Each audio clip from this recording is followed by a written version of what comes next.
The Book of Life. Image of the book's cover. The Book of Life by Upton Sinclair. Volume 1, Mind and Body.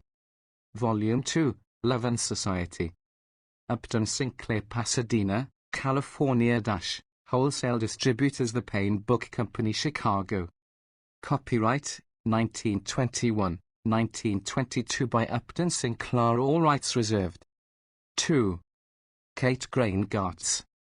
In acknowledgement of her unceasing efforts for a better world, and her fidelity to those who struggle to achieve it. Volume I. Contents Volume I. Index Volume I. Dash. Volume 2. Contents Volume 2. Index Volume 2. Introductory.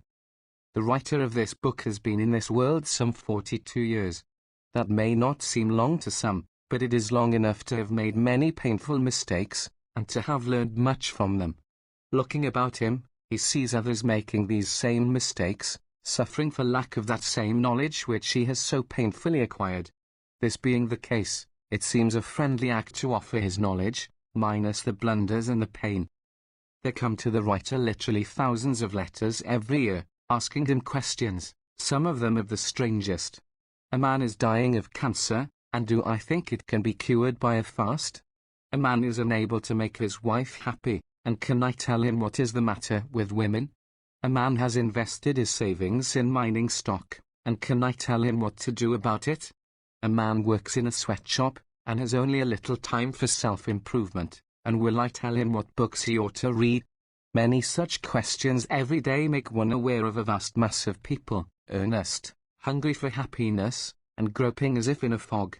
The things they most need to know they are not taught in the schools, nor in the newspapers they read, nor in the church they attend. Of these agencies, the first is not entirely competent, the second is not entirely honest, and the third is not entirely up to date. Nor is there anywhere a book in which the effort has been made to give to everyday human beings the everyday information they need for the successful living of their lives. For the present book the following claims may be made. First, it is a modern book. Its writer watches hour by hour the new achievements of the human mind. He reaches out for information about them. He seeks to adjust his own thoughts to them and to test them in his own living. Second, it is, or tries hard to be, a wise book. Its writer is not among those too ardent young radicals who leap to the conclusion that because many old things are stupid and tiresome, therefore everything that is old is to be spurned with contempt, and everything that proclaims itself new is to be taken at its own valuation. Third, it is an honest book. Its writer will not pretend to know what he only guesses, and where it is necessary to guess, he will say so frankly. Finally, it is a kind book. It is not written for its author's glory, nor for his enrichment, but to tell you things that may be useful to you in the brief span of your life. It will attempt to tell you how to live, how to find health and happiness and success, how to work and how to play, how to eat and how to sleep, how to love and to marry and to care for your children, how to deal with your fellow men in business and politics and social life, how to act and how to think, what religion to believe, what art to enjoy, what books to read. A large order, as the boys phrase it. There are several ways for such a book to begin. It might begin with the child, because we all begin that way. It might begin with love, because that precedes the child. It might begin with the care of the body, explaining that sound physical health is the basis of all right living, and even of right thinking. It might begin, as most philosophies do, by defining life, discussing its origin and fundamental nature. The trouble with this last plan is that there are a lot of people who have their ideas on life made up in tabloid form. They have creeds and catechisms which they know by heart, and if you suggest to them anything different, they give you a startled look and get out of your way. And then there is another, and in our modern world a still larger class, who say, "Oh, shucks. I don't go in for religion and that kind of thing." You offer them something that looks like a sermon, and they turn to the baseball page. Who will read this book of life? There will be, among others, the great American tired businessman. He wrestles with problems and cares all day, and when he sits down to read in the evening, he says, "Make it short and snappy." There is the wife of the tired businessman, the American perfect lady. She does most of the reading for the family, but she has never got down to anything fundamental in her life, and mostly she likes to read about exciting love affairs, which she distinguishes from the unexciting kind she knows by the word romance. Then there is the still more tired American workingman, who has been speeded up all day under the bonus system or the piecework system, and is apt to fall asleep in his chair before he finishes supper. Then there is the workingman's wife, who has slaved all day in the kitchen, and has a chance for a few minutes' intimacy with her husband before he falls asleep. She would like to have somebody tell her what to do for croup, but she is not sure that she has time to discuss the question whether life is worth living. Yet, I wonder, is there a single one among all these tired people, or even among the cynical people, who has not at some moment of awe when the thought came stabbing into his mind like a knife, what a strange thing this life is? What am I anyhow? Where do I come from, and what is going to become of me? What do I mean, what am I here for? I have sat chatting with 3 hobos by a railroad track, cooking themselves a mulligan in an old can, and heard one of them say, "By God, it's a queer thing, ain't it, mate?" I have sat on the deck of a ship, looking out over the midnight ocean and talking with a sailor, and heard him use almost the identical words. It is not only in the classroom and the schools that the minds of men are grappling with the fundamental problems. In fact, it was not from the schools that the new religions and the great moral impulses of humanity took their origin. It was from lonely shepherds sitting on the hillsides, and from fishermen casting their nets, and from carpenters and tailors and shoemakers at their benches. Stop and think a bit, and you will realize it does make a difference what you believe about life, how it comes to be, where it is going, and what is your place in it. Is there a heaven with a God, who watches you day and night, and knows every thought you think, and will someday take you to eternal bliss if you obey his laws? If you really believe that, you will try to find out about his laws, and you will be comparatively little concerned about the success or failure of your business. Perhaps, on the other hand, you have knocked about in the world and lost your faith, you have been cheated and exploited, and have set out to get yours, as the phrase is, to feather your own nest. But some gust of passion seizes you, and you waste your substance, you wreck your life, then you wonder, who set that trap and baited it? Am I a creature of blind instincts, jealousies and greeds and hates beyond my own control entirely? Am I a poor, feeble insect, blown about in a storm and smashed? Or do I make the storm, and can I in any part control it? No matter how busy you may be, no matter how tired you may be, it will pay you to get such things straight, to know a little of what the wise men of the past have thought about them, and more especially what science with its new tools of knowledge may have discovered. The writer of this book spent 9 years of his life in colleges and universities, also he was brought up in a church. So he knows the orthodox teachings. He can say that he has given to the recognized wise men of the world every opportunity to tell him what they know. Then, being dissatisfied, he went to the unrecognized teachers, the enthusiasts and the cranks of 100 schools. Finally, he thought for himself. He was even willing to try experiments upon himself. As a result, he has not found what he claims is ultimate or final truth, but he has what he might describe as a rough working draft, a practical outline, good for everyday purposes. He is going to have confidence enough in you, the reader, to give you the hardest part first, that is, to begin with the great fundamental questions. What is life, and how does it come to be? What does it mean, and what have we to do with it? Are we its masters or its slaves? What does it owe us, and what do we owe to it? Why is it so hard, and do we have to stand its hardness? And can we really know about all these matters? Or will we be only guessing?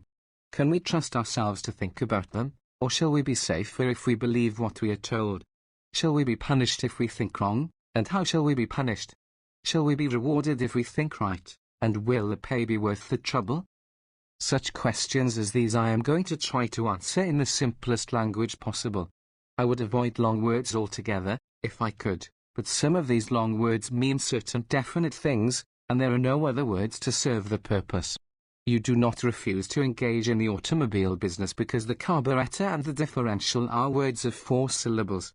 Neither should you refuse to get yourself straight with the universe, because it is too much trouble to go to the dictionary and learn that the word phenomenon means something else than a little boy who can play the piano or do long division in his head. Contents. Part 1, The Book of the Mind. Page. Chapter 1. The Nature of Life. 3. Attempts to show what we know about life, to set the bounds of real truth as distinguished from phrases and self-deception. Chapter 2. The Nature of Faith. 8 attempts to show what we can prove by our reason, and what we know intuitively, what is implied in the process of thinking, and without which no thought could be. Chapter 3. The Use of Reason. 12 attempts to show that in the field to which reason applies we are compelled to use it, and are justified in trusting it. Chapter 4. The Origin of Morality. 17 compares the ways of nature with human morality, and tries to show how the latter came to be. Chapter 5. Nature and Man. 21 attempts to show how man has taken control of nature, and is carrying on her processes and improving upon them.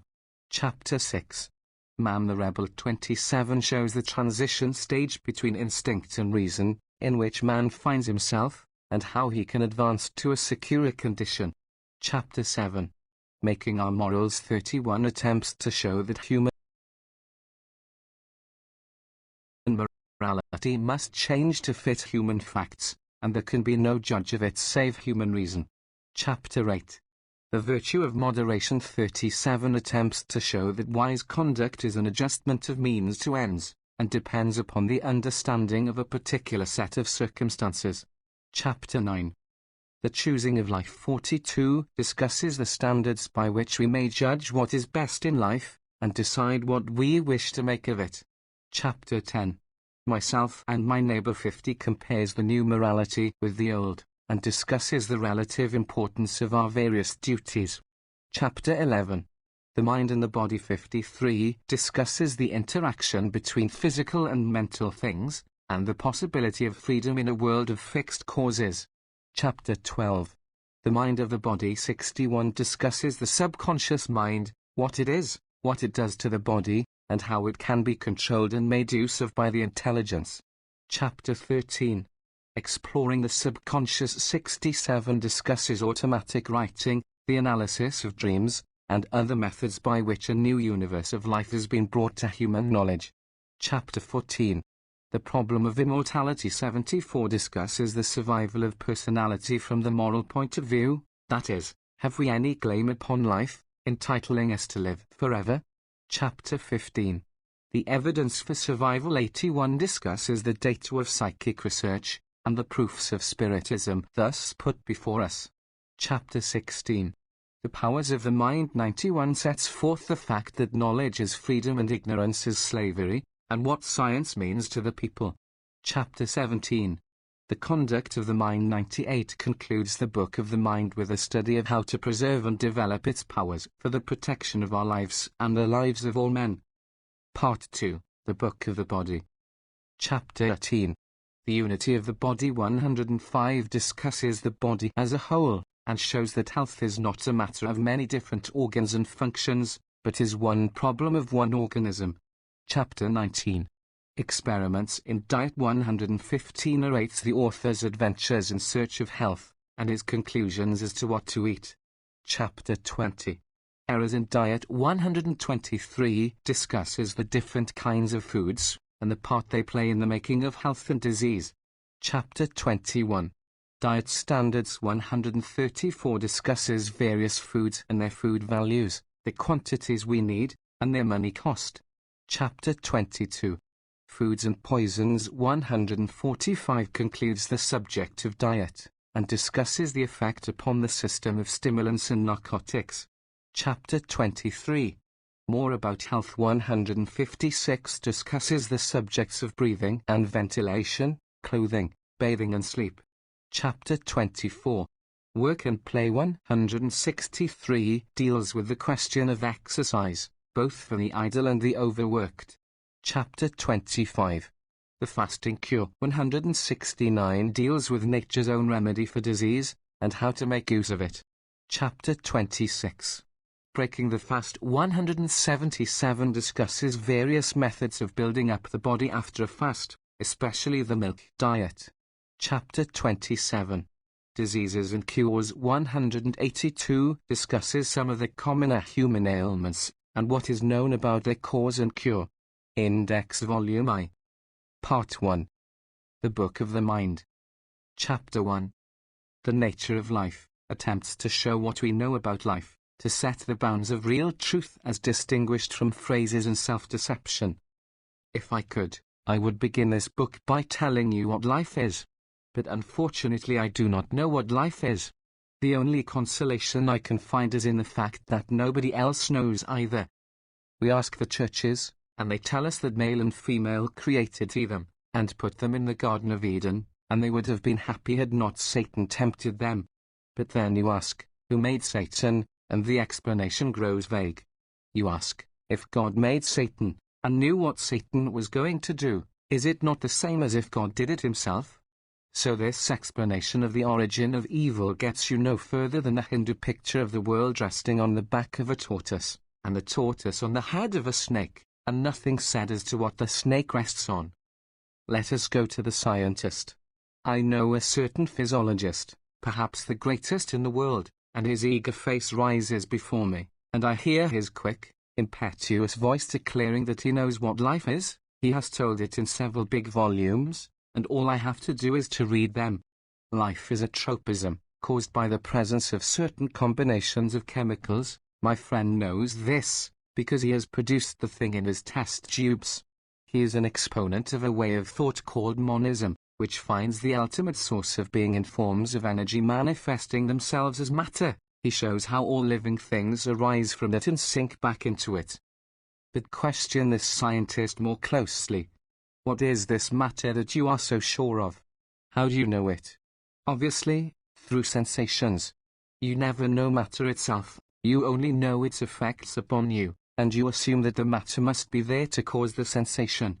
In other words, matter, which seems so real, turns out to be merely a permanent possibility of sensation. And suppose there were to be sensations, caused, for example, by a sportive demon who liked to make fun of eminent physiologists, then there might be the appearance of matter and nothing else. In other words, there might be mind, and various states of mind. So we discover that the materialist, in the philosophic sense, is making just as large an act of faith, is pronouncing just as bold a dogma as any priest of any religion. This is an old-time topic of disputation. Before Mother Eddy there was Bishop Berkeley, and before Berkeley, there was Plato, and they and the materialists disputed until their hearers cried in despair, what is mind? No matter. What is matter? Never mind. But a century or two ago in the town of Prussia there lived a little, tried-up professor of philosophy, who sat himself down in his room and fixed his eyes on a church steeple outside the window, and for years on end devoted himself to examining the tools of thought with which the human mind is provided, and deciding just what work and how much of it they are fitted to do. So came the proof that our minds are incapable of reaching to or dealing with any ultimate reality whatever, but can comprehend only phenomena, that is to say, appearances, and their relations one with another. The Königsberg professor proved this once for all time, setting forth 4 propositions about ultimate reality, and proving them by exact and irrefutable logic, and then proving by equally exact and irrefutable logic their precise opposites and contraries. Anybody who has read and comprehended the 4 antinomies of Immanuel Kant, knows that metaphysics is as dead a subject as astrology, and that all the complicated the theories which the philosophers from Heraclitus to Arthur Balfour have spun like spiders out of their inner consciousness, have no more relation to reality than the intricacies of the game of chess. A. C. Paulson, Life of Kant. The writer is sorry to make this statement, because he spent a lot of time reading these philosophers and acquainting himself with their subtle theories. He learned a whole language of long words, and even the special meanings which each philosopher or school of philosophers give to them. When he had got through, he had learned, so far as metaphysics is concerned, absolutely nothing, and had merely the job of clearing out of his mind great masses of verbal cobwebs. It was not even good intellectual training. The metaphysical method of thought is a trap. The person who thinks in absolutes and ultimates is led to believe that he has come to conclusions about reality, when as a matter of fact he has merely proved what he wants to believe. If he had wanted to believe the opposite, he could have proven that exactly as well, as his opponents will at once demonstrate. If you multiply 2 feet by 2 feet, the result represents a plane surface, or figure of 2 dimensions. If you multiply 2 feet by 2 feet by 2 feet, you have a solid, or figure of 3 dimensions, such as the world in which we live and move. But now, suppose you multiply 2 feet by 2 feet by 2 feet by 2 feet, what does that represent? For ages the minds of mathematicians and philosophers have been tempted by this fascinating problem of the 4th dimension.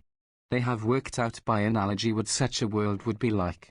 If you went into this 4th dimension, you could turn yourself inside out, and come back to our present world in that condition, and no one of your 3-dimension friends would be able to imagine how you had managed it, or to put you back again the way you belonged.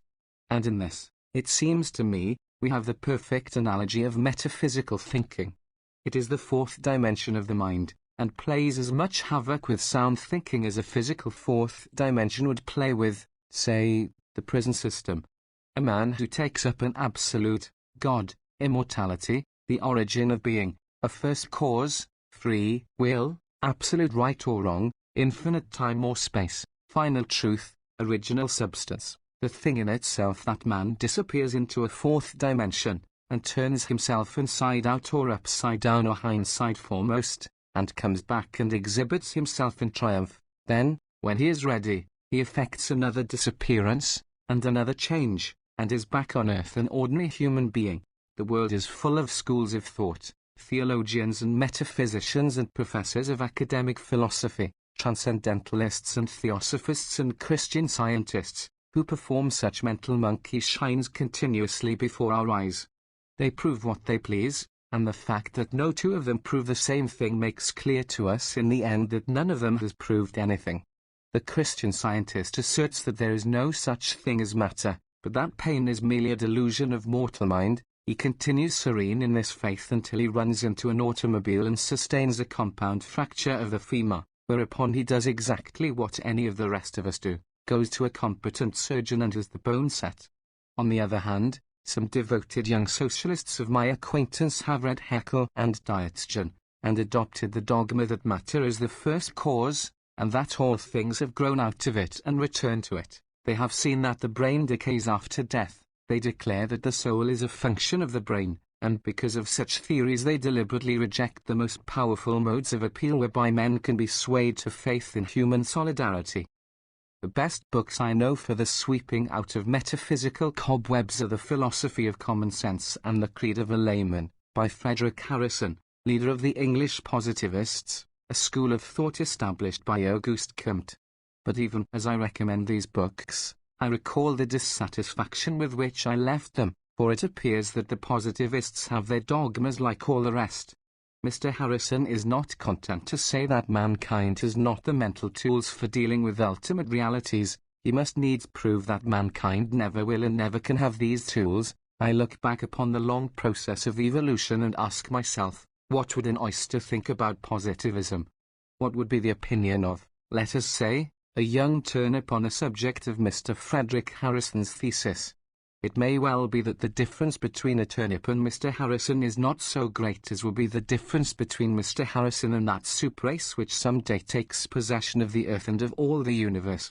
It does not seem to me good science or good sense to dogmatize about what this race will know, or what will be its tools of thought.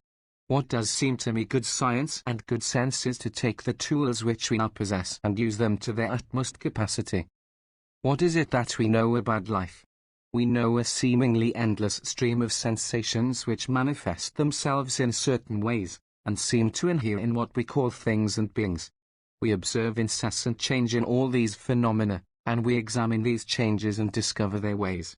The ways seem to be invariable, so completely so that for practical purposes we assume them to be invariable, and base all our calculations and actions upon this assumption. Manifestly, we could not live otherwise, and the spread of scientific knowledge is the further tracing out of such laws, that is to say, the ways of behaving of existence, and the extending of our belief in their invariability to wider and wider fields. Once upon a time we were told that the wind bloweth where it listeth, but now we are quite certain that there are causes for the blowing of the wind, and when our researches have been carried far enough, we shall be able to account for and to predict every smallest breath of it. Once we were told that dreams came from a supernatural world, but now we are beginning to analyze dreams, and to explain what they come from and what they mean. Perhaps we still find human nature a bewildering and unaccountable thing, but someday we shall know enough of man's body and his mind, his past and his present, to be able to explain human nature and to produce it at will, precisely as today we produce certain reactions in our test tubes, and do it so invariably that the most cautious financier will invest tens of millions of dollars in a process, and never once reflect that he is putting too much trust in the permanence of nature. In many departments of thought, great specialists are now working, experimenting and observing by the methods of science. If in the course of this book we speak of certainty, we mean, of course, not the absolute certainty of any metaphysical dogma, but the practical certainty of everyday common sense, the certainty we feel that eating food will satisfy our hunger, and that tomorrow, as today, 2 and 2 will continue to make 4. Chapter 2. The Nature of Faith. Attempts to show what we can prove by our reason, and what we know intuitively, what is implied in the process of thinking, and without which no thought could be. The primary fact that we know about life is growth. Herbert Spencer has defined this growth, or evolution, in a string of long words which may be summed up to mean the process whereby a number of things which are simple and like one another become different parts of one thing which is complex. If we observe this process in ourselves, and the symptoms of it in others, we discover that when it is proceeding successfully, it is accompanied by a sensation of satisfaction which we call happiness or pleasure, also that when it is thwarted or repressed, it is accompanied by a different sensation which we call pain. Subtle metaphysicians, both inside the churches and out, have set themselves to the task of proving that there must be some other object of life than the continuance of these sensations of pleasure which accompany successful growth.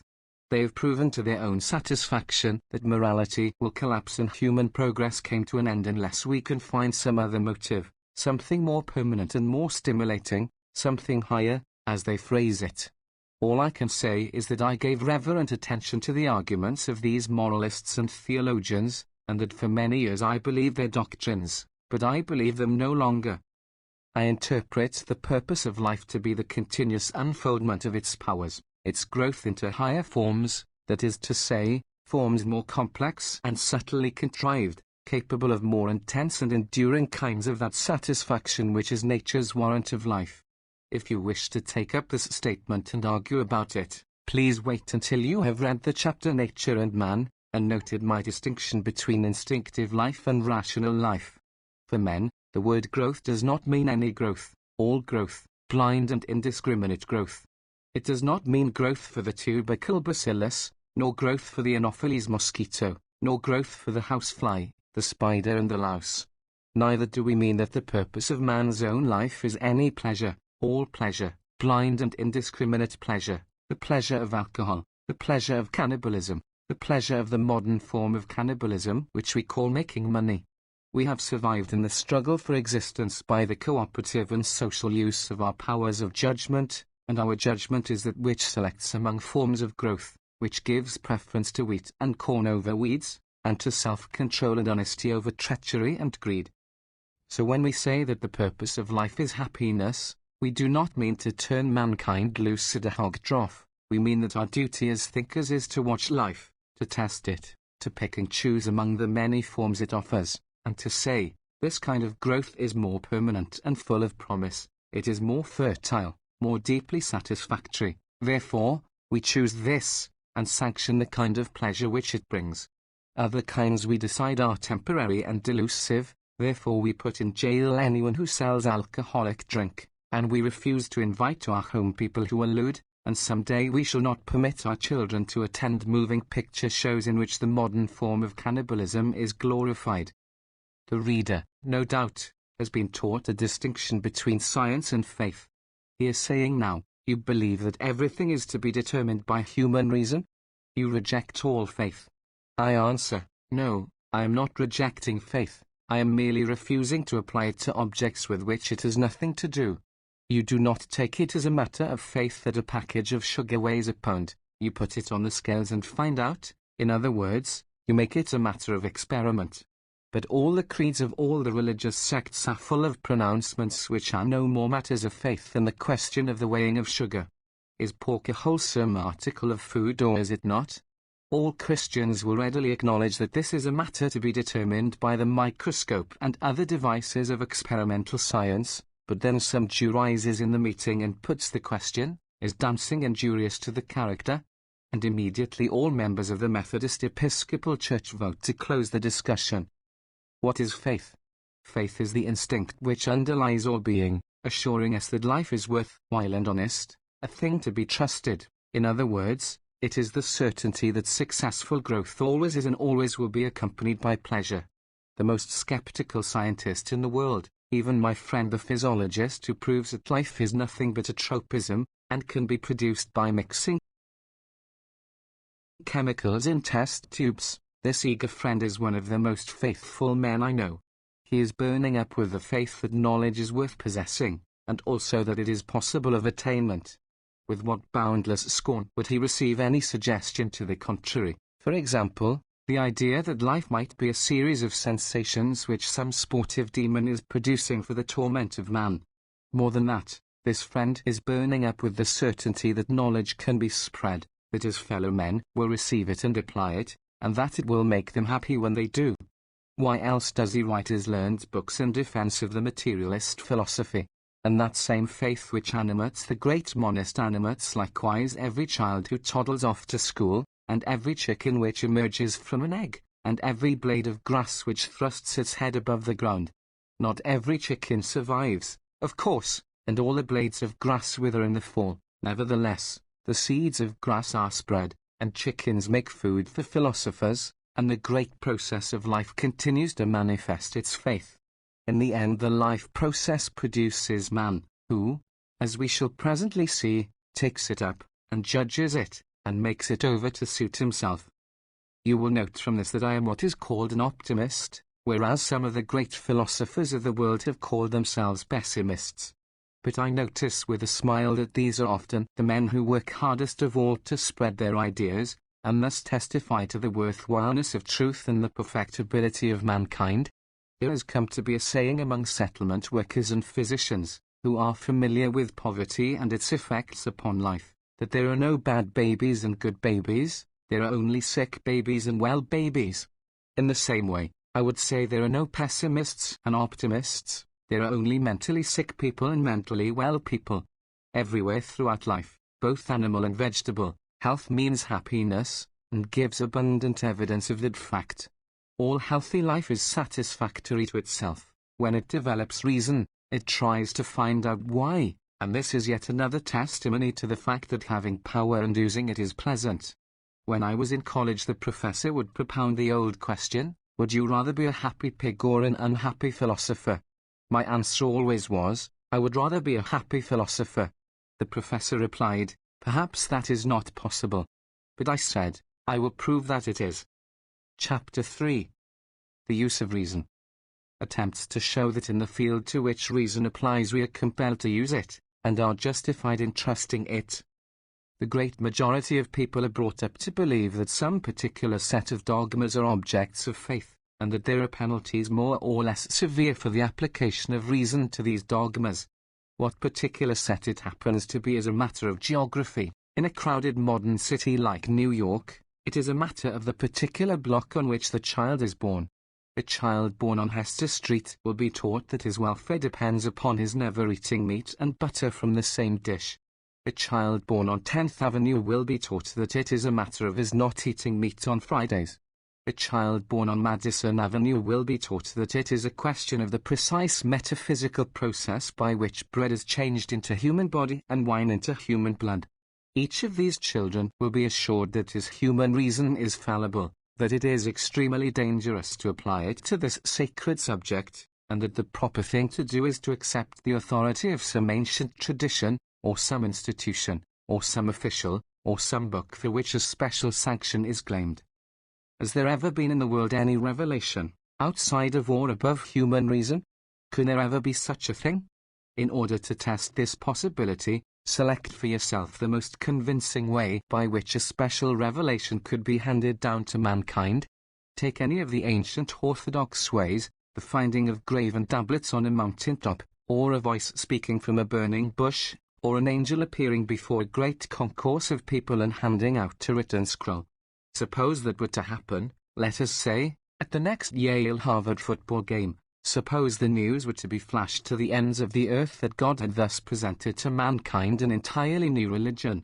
What would be the process by which the people of London or Calcutta would decide upon that revelation? First, they would have to consider the question whether it was an American newspaper fake, by no means an easy question.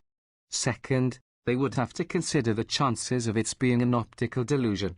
Then, assuming they accepted the sworn testimony of 10,000 mature and competent witnesses, they would have to consider the possibility of someone having invented a new kind of invisible aeroplane. Assuming they were convinced that it was really a supernatural being, they would next have to decide the chances of its being a visitor from Mars, or from the fourth dimension of space, or from the devil. In considering all this, they would necessarily have to examine the alleged revelation. What was the literary quality of it? What was the moral quality of it? What would be the effect upon mankind if the alleged revelation were to be universally adopted and applied? Manifestly, all these are questions for the human reason, the human judgment. There is no other method of determining them. There would be nothing for any individual person, or for men as a whole to do, except to apply their best powers, and, as the phrase is, make up their minds about the matter. Reason would be the judge, and the new revelation would be the prisoner at the bar. Humanity might say, this is a real inspiration, we will submit ourselves to it and follow it, and allow no one from now on to question it. But inevitably there would be some who would say, Tommy rot. There would be others who would say, this new revelation isn't working, it is repressing progress, it is stifling the mind. These people would stand up for their conviction, they would become martyrs, and all the world would have to discuss them. And who would decide between them and the great mass of men? Reason, the judge, would decide. It is perfectly true that human reason is fallible. Infallibility is an absolute, a concept of the mind, and not a reality. Life has not given us infallibility, any more than it has given us omniscience, or omnipotence, or any other of those attributes which we call divine. Life has given us powers, more or less weak, more or less strong, but all capable of improvement and development. Reason is the tool whereby mankind has won supremacy over the rest of the animal kingdom, and is gradually taking control of the forces of nature. It is the best tool we have, and because it is the best, we are driven irresistibly to use it. And how strange that some of us can find no better use for it than to destroy its own self. Visit one of the Jesuit fathers and hear him seek to persuade you that reason is powerless against faith and must abdicate to faith. You answer, yes, Father, you have persuaded me. I admit the fallibility of my mortal powers, and I begin by applying my doubts of them to the arguments by which you have just convinced me. I was convinced, but of course I cannot be sure of a conviction, attained by fallible reason. Therefore I am just where I was before, except that I am no longer in position to be certain of anything. You answer in good faith, and take up your hat and depart, closing the door of the good Father's study behind you. But stop a moment, why do you close the door? You close the door because your reason tells you that otherwise the cold air outside will blow in and make the good Father uncomfortable. You put your hat on, because your reason has not yet been applied to the problem of the cause of baldness. You step out onto the street, and when you hear a sudden noise, you step back onto the curbstone, because your reason tells you that an automobile is coming, and that on the sidewalk you are safe from it. So you go on, using your reason in a million acts of your life whereby your life is preserved and developed. And if anybody suggested that the fallibility of your reason should cause you to delay in front of an automobile, you would apply your reason to the problem of that person and decide that he was insane. And I say that just as there is insanity in everyday judgments and relationships, so there is insanity in philosophy, metaphysics and religion, the seed and source of all this kind of insanity being the notion that it is the duty of anybody to believe anything which cannot completely justify itself as reasonable. Nowadays, as ideas are spreading, the champions of dogma are hard put to it, and you will find their minds a muddle of 2 points of view. The Jewish rabbi will strive desperately to think of some hygienic objection to the presence of meat and butter on the same plate. The Catholic priest will tell you that fish is a very wholesome article of food, and that anyhow we all eat too much. The Methodist and the Baptist and the Presbyterian will tell you that if men did not rest 1 day in 7 their health would break down. Thus they justify faith by reason, and reconcile the conflict between science and theology. Accepting this method, I experiment and learn that it improves my digestion and adds to my working power if I play tennis on Sunday.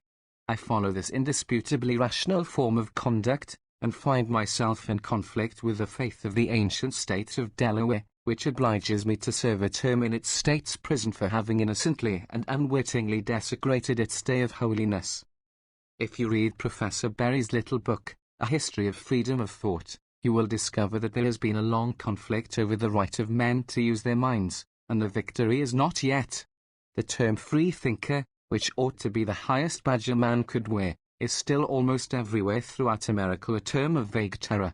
In the state of California today there is a Criminal Syndicalism Act, which provides a maximum of 14 years in jail for any person who shall write or publish or speak any words expressive of the idea that the United States government should be overthrown in the same way that it was established, that is, by force. Only a few months ago, the writer of this book was on the witness stand for 2 days, and had the painful, almost incredible experience of being battered and knocked about by an inquisitive district attorney, who cross-examined him as to every detail of his beliefs, and read garbled extracts from his published writings, in the effort to make it appear that he held some belief which might possibly prejudice the jury against him.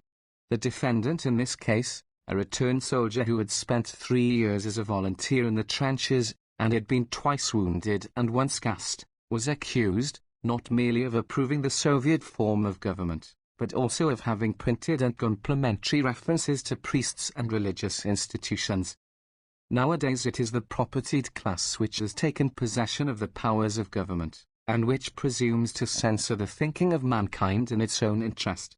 But whether it be priestcraft or whether it be capitalism which seeks to bind the human mind, it comes to the same thing, and the effort must be met by the assertion that, in spite of errors and blunders, and the serious harm these may do, there is no way for men to advance save by using the best powers of thinking they possess, and proclaiming their conclusions to others. Speaking theologically for the moment, God has given us our reasoning powers, and also the impulse to use them, and it is inconceivable that he should seek to restrict their use, or should give to anyone the power to forbid their use. It is his truth which we seek, and is which we proclaim. In so doing we perform our highest act of faith, and we refuse to be troubled by the idea that for this service he will reward us by an eternity of sulphur and brimstone. Throughout the remainder of this book it will be assumed that the reader accepts this point of view, or, at any rate, that he is willing for purposes of experiment to give it a trial and see where it leads him. We shall proceed to consider the problems of human life in the light of reason, to determine how they come to be, and how they can be solved. Chapter 4. The Origin of Morality. Compares the ways of nature with human morality, and tries to show how the latter came to be. 70 years ago Charles Darwin published his book, The Origin of Species, in which he defined the theological dogma of his time by the shocking idea that life had evolved by many stages of progress from the diatom to man. This of course did not conform to the story of the Garden of Eden, and so Darwinism was fought as an invention of the devil, and in the interior of America there are numerous sectarian colleges where the dread term evolution is spoken in awed whispers. Only the other day I read in my newspaper the triumphant proclamation of some clergyman that Darwinism had been overthrown. This reverend gentleman had got mixed up because some biologists were disputing some detail of the method by which the evolution of species had been brought about. Do species change by the gradual elimination of the unfit, or do they change by sudden leaps, the mutation theory of De Vries? Are acquired powers transmitted to posterity, or is the germplasm unaffected by its environment? Concerning such questions, the scientists debate. But the fact that life has evolved in an ordered series from the lower forms to the higher, and that each individual reproduces in embryo and in infancy the history of this long process, these facts are now the basis of all modern thinking, and is generally accepted as the rotation of the Earth. You may study this process of evolution from the outside, in the multitude of forms which it has assumed and in their reactions one to another, or you may study it from the inside in your own soul, the emotions which accompany it, the impulse or craving which impels it, the elan vital, as it is called by the French philosopher Bergson. The Christians call it love, and Nietzsche, who hated Christianity, called it the will to power, and persuaded himself that it was the opposite of love. You will find in the essays of Professor Huxley, one entitled Evolution and Ethics, in which he sets forth the complete unmorality of nature, and declares that there is no way by which what mankind knows as morality can have originated in the process of nature or can be reconciled to natural law. This statement, coming from a leading agnostic, was welcome to the theologians. But when I first read the essay, as a student of 16, it seemed to me narrow. I thought I saw a standpoint from which the contradiction disappeared. The difference between the morality of Christ and the morality of nature is merely the difference between a lower and a higher stage of mental development. The animal loves and seeks by instinct to preserve the life which it knows, that is to say, its own life and the life of its young. The wolf knows nothing about the feelings of a deer, but man in a savage state develops reasoning powers enough to realize that there are others like himself, the members of his own tribe, and he makes for himself taboos which forbid him to kill and eat the members of that tribe. At the present time humanity has developed its reason and imaginative sympathy to include in the tribe 1 or 200 million people, while to those outside the tribe it still preserves the attitude of the wolf. How came it that a mind so acute as Huxley's went so far astray on the question of the evolution of morality? The answer is that this was the factory age in England, and the great scientist, a rebel in theological matters, was in economics a child of his time. We find him using the formulas of bourgeois biology to ridicule Henry George and his plea for the freeing of the land. Competition is the life of trade, ran the 19th century slogan, and competition was the god of 19th century biology. Tennyson summed it up in the phrase, nature red in tooth and claw with ravin, and this was found convenient by Manchester manufacturers who wished to shut little children up for 14 hours a day in cotton mills, and to harness women to drag cars in the coal mines, and to be told by the learned men of their colleges and the holy men of their churches that this was the survival of the fittest. It was nature's way of securing the advancement of the race. But now we are preparing for an era of cooperation, and it occurs to our men of science to go back to nature and find out what really are her ways. If you will read Kropotkin's Mutual Art as a Factor in Evolution, you will find a complete refutation of the old bourgeois biology, and a view of nature which reveals in it the germs of human morality. Kropotkin points out that everywhere throughout nature it is the social and not the solitary animals which are most numerous and most successful. There are many millions of ants and bees for every hawk or eagle, and certainly in the state of nature there were thousands of deer for every lion or tiger that preyed upon them. And all these social creatures have their ways of being, which it requires no stress of the imagination to compare with the tribal customs and the moral codes of mankind. The different animals prey upon one another, but they do not prey upon their own species, except in a few rare cases. The only beast that makes a regular practice of exploiting his own kind is man. By hundreds of interesting illustrations, Kropotkin shows that mutual aid and mutual self-protection are the means whereby the higher forms of being have been evolved. Insects and birds and fish, nearly all the herbivorous mammals, and even a great many of the carnivores, help one another and protect one another. The chattering monkeys in the treetops drove out the saber-toothed tiger from the grove because there were so many of them, and when they saw him they all set up a shriek and clamour which deafened and confused him.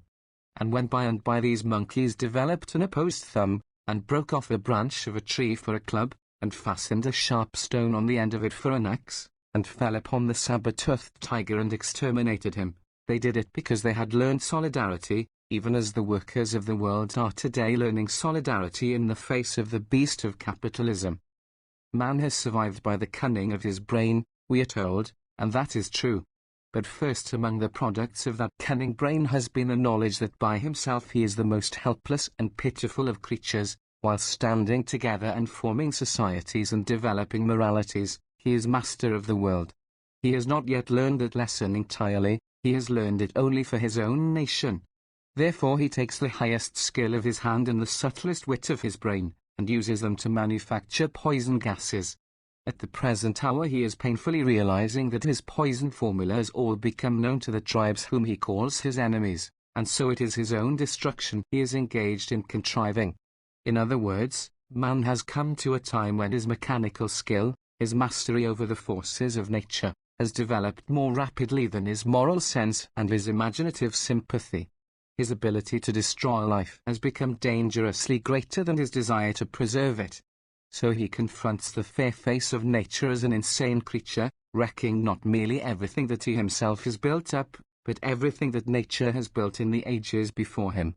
He is striving now with infinite agony to make this fact real to himself, and to mend his evil ways, and the first step in that process is to root out from his mind the devil's doctrine which in his blindness and greed he has himself implanted, that there is any way for him to find real happiness, or to make any worthwhile progress on this earth, by the method of inflicting misery and torment upon his fellow men.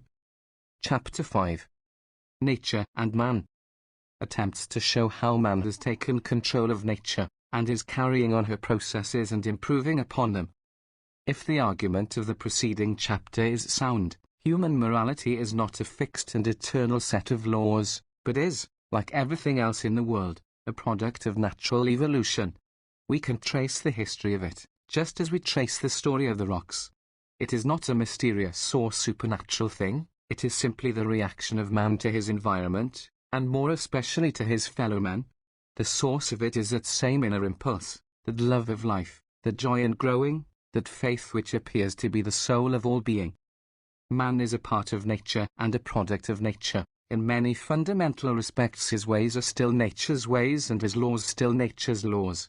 But there are other and even more significant ways in which man has separated himself from nature and made himself something quite different.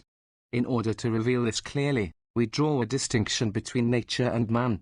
This is a proper thing to do, provided we bear in mind that our classification is not permanent or final. We distinguish frogs from tadpoles, in spite of the fact that at one stage the creature is half tadpole and half frog. We distinguish the animal from the vegetable kingdom, despite the fact that in their lower forms they cannot be distinguished. What, precisely, is the difference between nature and man? The difference lies in the fact that nature is apparently blind in her processes. She produces 1,000,000 eggs in order to give life to one salmon. She produces countless millions of salmon to be devoured by other fish apparently no better than salmon.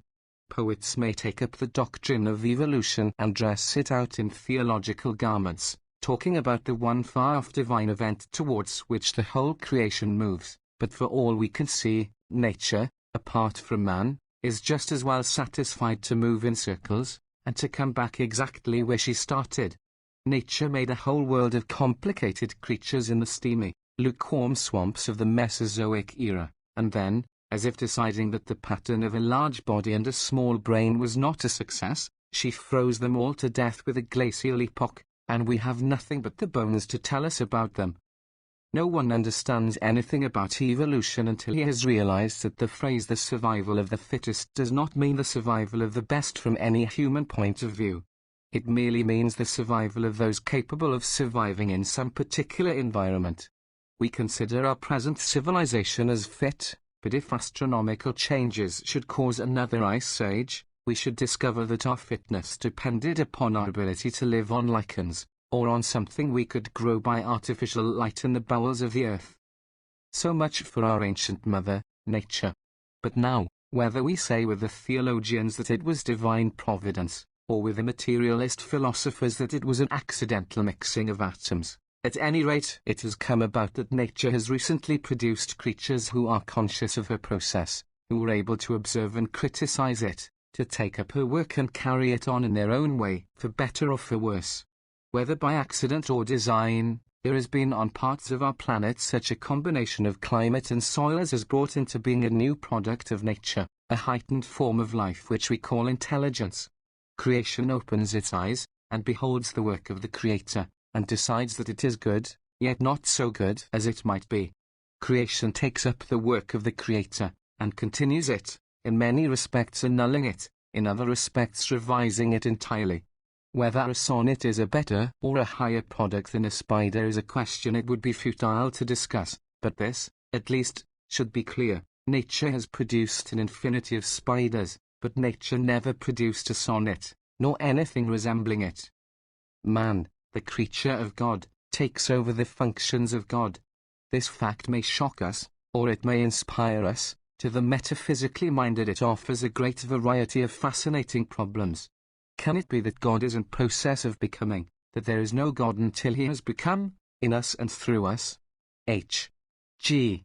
Wells sets forth this curious idea, and then, of course, the bishops and the clergy rise up in indignation and denounce Mr. Wells as an upstart and trespasser upon their field. They have been worshipping their God for some 3,000 or 4,000 years, and know that he has been from eternity. He created the world at his will, and how shall impious man presume to rise up and criticize his product, and imagine that he can improve upon it? Man, with his cheap and silly little toys, his sonnets and scientific systems, his symphony concerts and such pale imitations of celestial harmonies. Mr. Wells, in his character of God in the making, has created a bishop of his own, and no doubt would maintain the thesis that he is a far better bishop than any created by the God of the Anglican churches.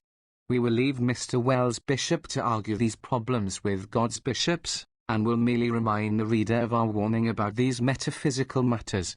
You can prove anything and everything, whichever and however, or law both, and discussions of the subject are merely your enunciation of the fact that you have your private truth as you want it. It may be that there is an infinite consciousness, which carries the whole process of creation in itself, and that all the seeming wastes and blunders of nature can be explained from some point of view at present beyond the reach of our minds. On the other hand, it may be that consciousness is now dawning in the universe for the first time. It may be that it is an accident, a fleeting product like the morning mist on the mountain top. On the other hand, it may be that it is destined to grow and expand and take control of the entire universe, as a farmer takes control of a field for his own purposes. It may be that just as our individual fragments of intelligence communicate and merge into a family, a club, a nation, a world culture, so we shall someday grope our way toward the consciousness of other planets, or of other states of being subsisting on this planet unknown to us, or perhaps even toward the cosmic soul, the universal consciousness which we call God. But meantime, all we can say with positiveness is this: man, the created, is becoming the creator. He is taking up the world purpose, he is imposing upon it new purposes of his own, he is attempting to impose upon it a moral code, to test it and discipline it by a new standard which he calls economy. To the present writer this seems the most significant fact about life, the most fascinating point of view from which life can be regarded. The reader who wishes to follow it into greater detail is referred to a little book by Professor E. Ray Lancaster, The Kingdom of Man, especially the opening essay, with its fascinating title, Nature's Insurgent Son. In what ways have the reasoned and deliberate purposes of man revised and even supplanted the processes of nature? The ways are so many that it would be easier to mention those in which he has not done so. A modern civilized man is hardly content with anything that nature does, nor willing to accept any of nature's products. He will not eat nature's fruits, he prefers the kinds that he himself has brought into being. He is not content with the skin that nature has given him, he has made himself an infinite variety of complicated coverings. He objects to nature's habit of pouring cold water upon him, and so he has built himself houses in which he makes his own climate. He has recently taken to creating for himself houses which roll along the ground, or which fly through the air, or which swim under the surface of the sea, so he carries his private climate with him to all these places. It was nature's custom to remove her blunders and her experiments quickly from her sight.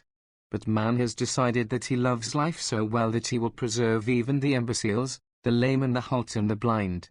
In a state of nature, If a man's eyes were not properly focused, he blundered into the lair of a tiger and was eaten. But civilized man despises such a method of maintaining the standard of human eyes. He creates for himself a transparent product, ground to such a curve that it corrects the focus of his eyes, and makes them as good as any other eyes. In 10,000 such ways we might name, man has rebelled against the harshness of his ancient mother, and has freed himself from her control. But still he is the child of his mother, and so it is his way to act first, and then to realize what he has done.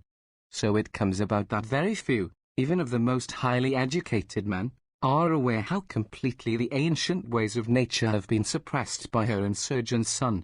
It is a good deal as in the various trades and professions which have developed with such amazing rapidity in modern civilization. The paper man knows how to make paper, the shoe man knows how to make shoes, the optician knows about grinding glasses, but none of these knows very much about the other's specialties, and has no realization of how far the other has gone. So it comes about that in our colleges we are still teaching ancient and immutable laws of nature, which in the actual practice of men at work are as extinct and forgotten as the dodo. In all colleges, except a few which have been tainted by socialist thought, the students are solemnly learning the so-called Malthusian law, that population presses continually upon the limits of subsistence. There are always a few more people in every part of the world than that part of the world is able to maintain. At any time we increase the world's productive powers, population will increase correspondingly, so there can never be an end to human misery, and abortion, war and famine are simply nature's eternal methods of adjusting man to his environment. Thus solemnly we are taught in the colleges. And yet, 9 out of 10 of the students come from homes where the parents have discovered the modern practice of birth control, or the students are themselves finding out about it in one way or another, and will proceed when they marry to restrict themselves to 2 or 3 children. In vain will the ghost of their favorite statesman and hero, Theodore Roosevelt, be traveling up and down the land, denouncing them for the dreadful crime of race suicide, that is to say, they're presuming to use their reason to put an end to the ghastly situation revealed by the Malthusian law, overpopulation eternally recurring and checked by abortion, war and famine.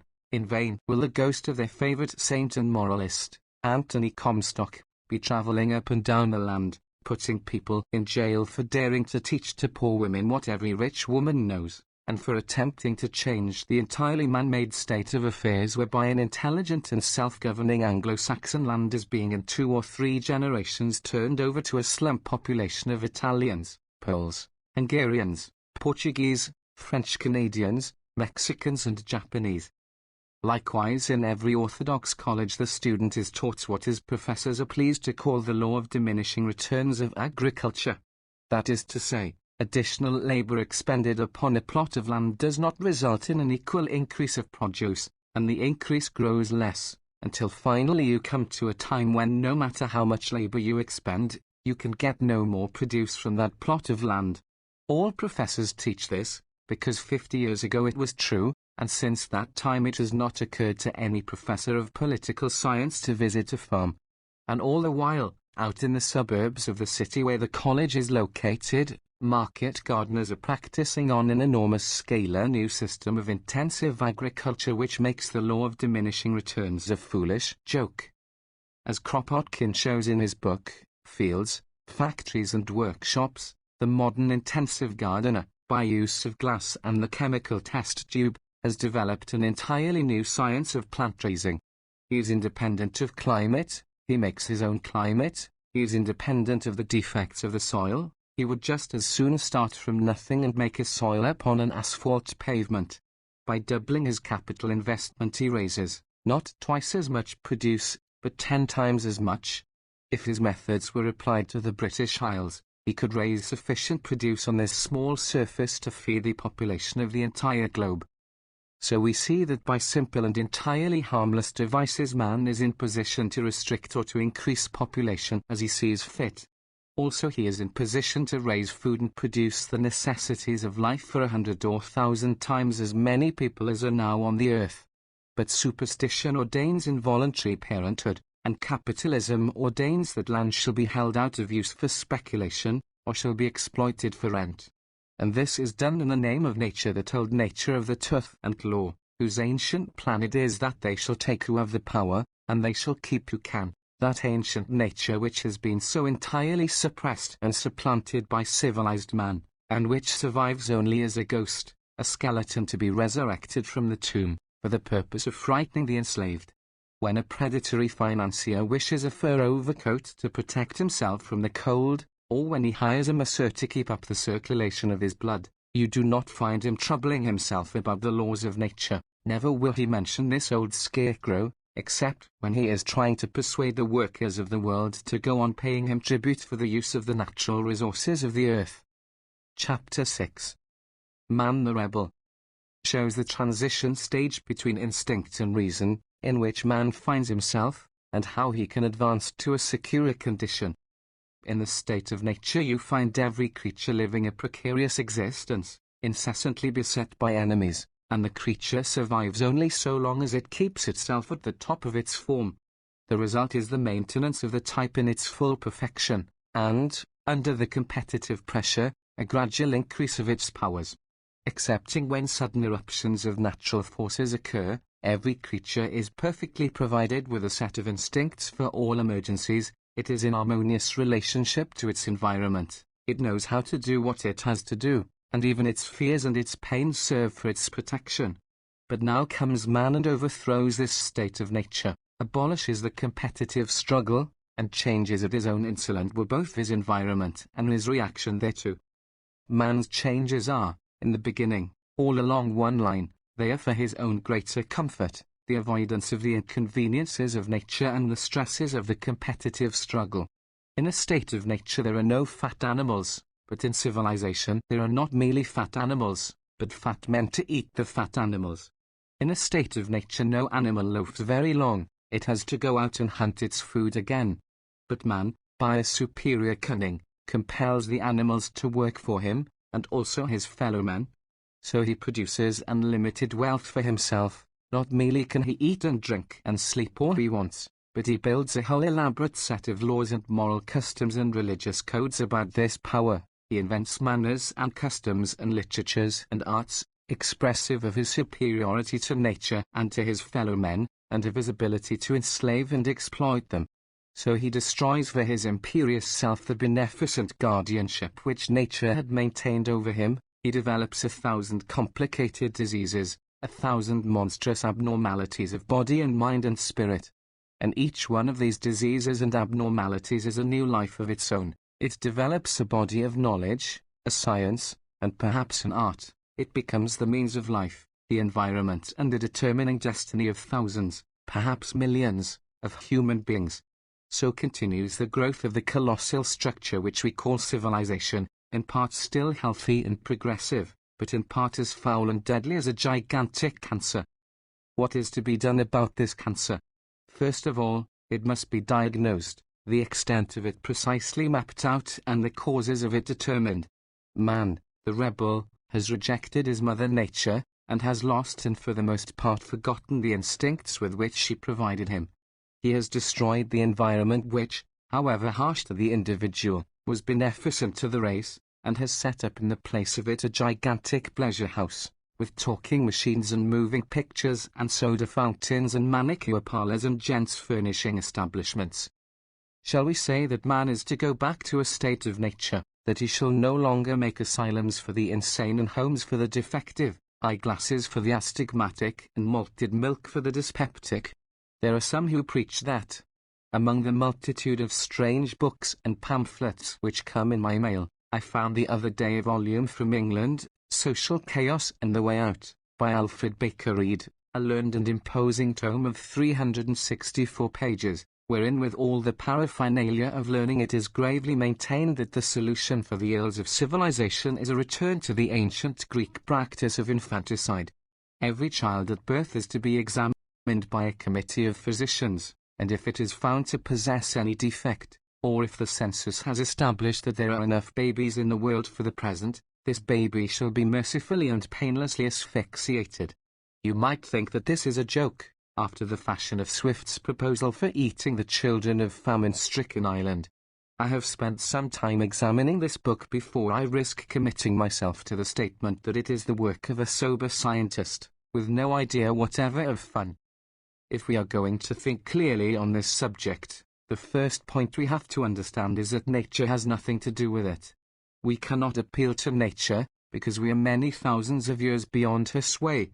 We left her when the first ape came down from the treetop and fastened a sharp stone in the end of his club. We bade irrevocable goodbye to her when the first man kept himself from freezing and altered his diet by means of fire.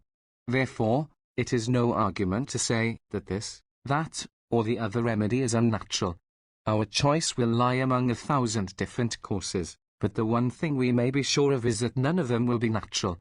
Ben's father, in one of his war cartoons, portrays a British officer on leave, who got homesick for the trenches and went out into the garden and dug himself a hole in the mud and sat shivering in the rain all night. And this amuses us vastly, but we should be even more amused if any kind of reformer, physician, moralist, clergyman or legislator should suggest to us any remedy for our ills that was really according to nature. Civilized man, creature of art and of knowledge, has no love for nature except as an object for the play of his fancy and his wit. He means to live his own life, he means to hold himself above nature with all his powers. Yet, obviously, he cannot go on accumulating diseases, he cannot give his life blood to the making of a cancer while his own proper tissues starve. He must somehow divert the flow of his energies, his social bloodstream, so to speak, from the cancer to the healthy growth. To abandon the metaphor, man will determine by the use of his reason what he wishes life to be. He will choose the highest forms of it to which he can attain. He will then, by the deliberate act of his own will, devote his energies to those tasks. He will make for himself new laws, new moral codes, new customs and ways of thought, calculated to bring to reality the ideal which he has formed. So only can man justify himself as a creator, so can he realize the benefit and escape the penalties of his revolt from his ancient mother. And then, perhaps, we shall make the discovery that we have come back to nature, only in a new form.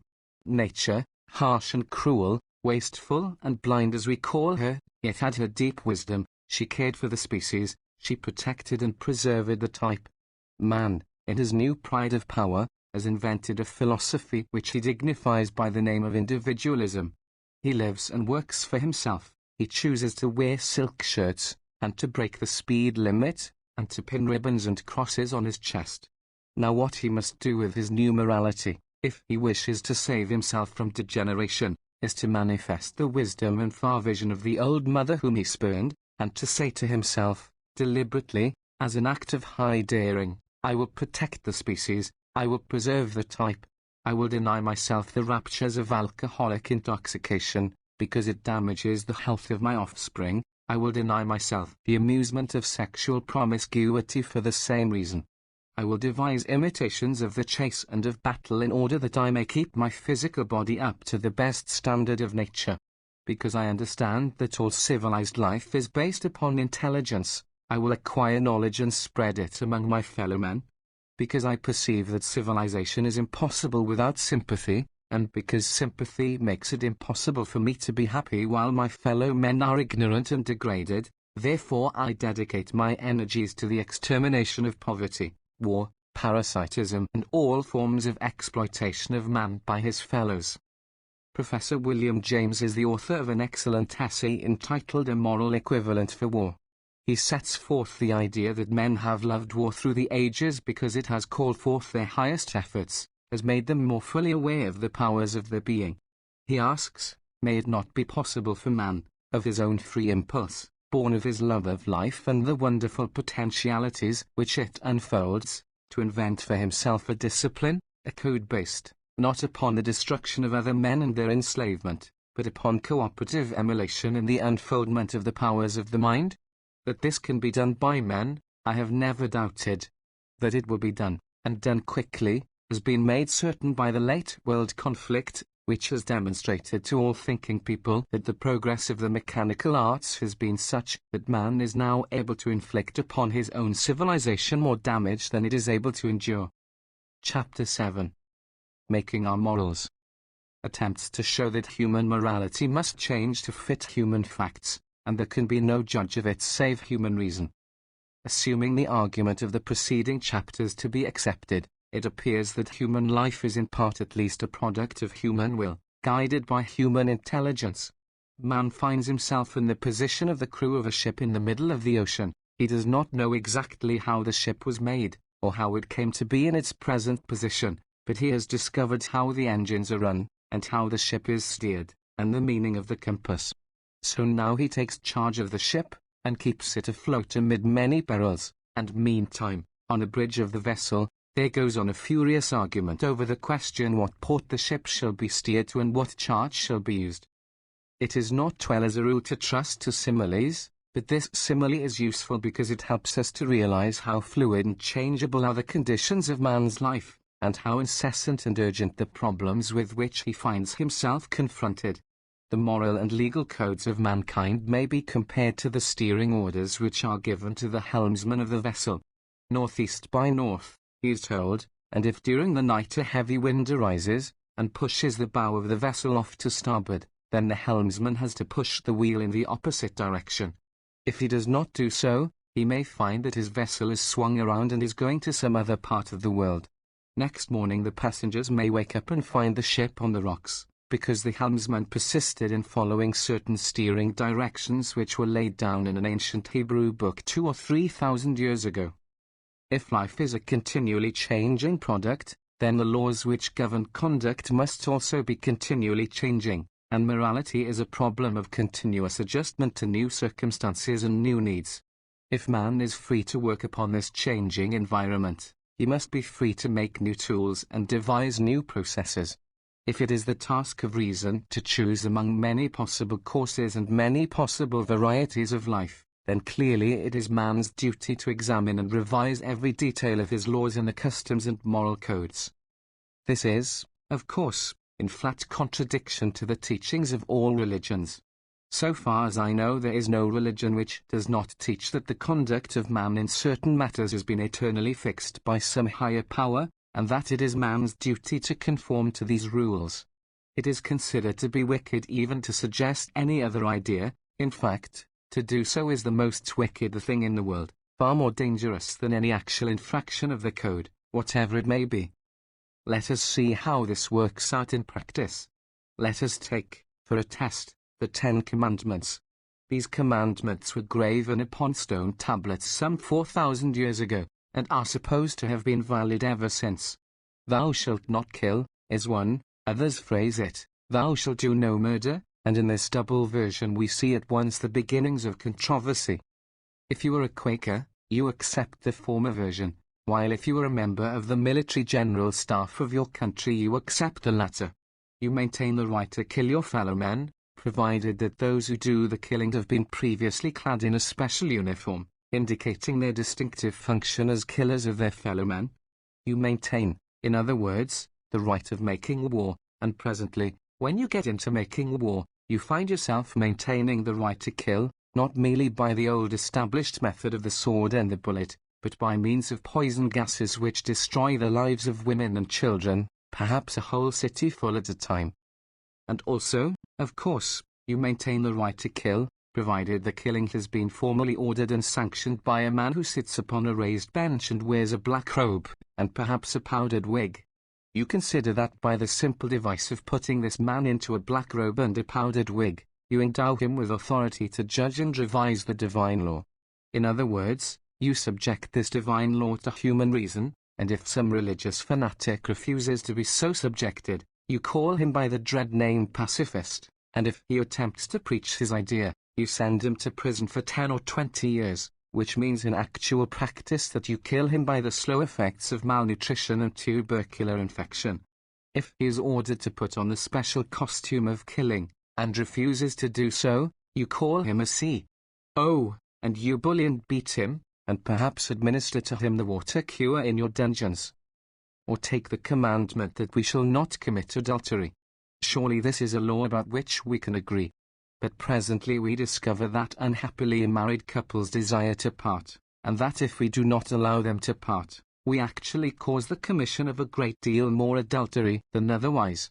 Therefore, our wise men meet together, and revise this divine law, and decide that it is not adultery if a man takes another wife, provided he has received from a judge an engraved piece of paper permitting him to do so. But some of the followers of religion refuse to admit this right of mere mortal man.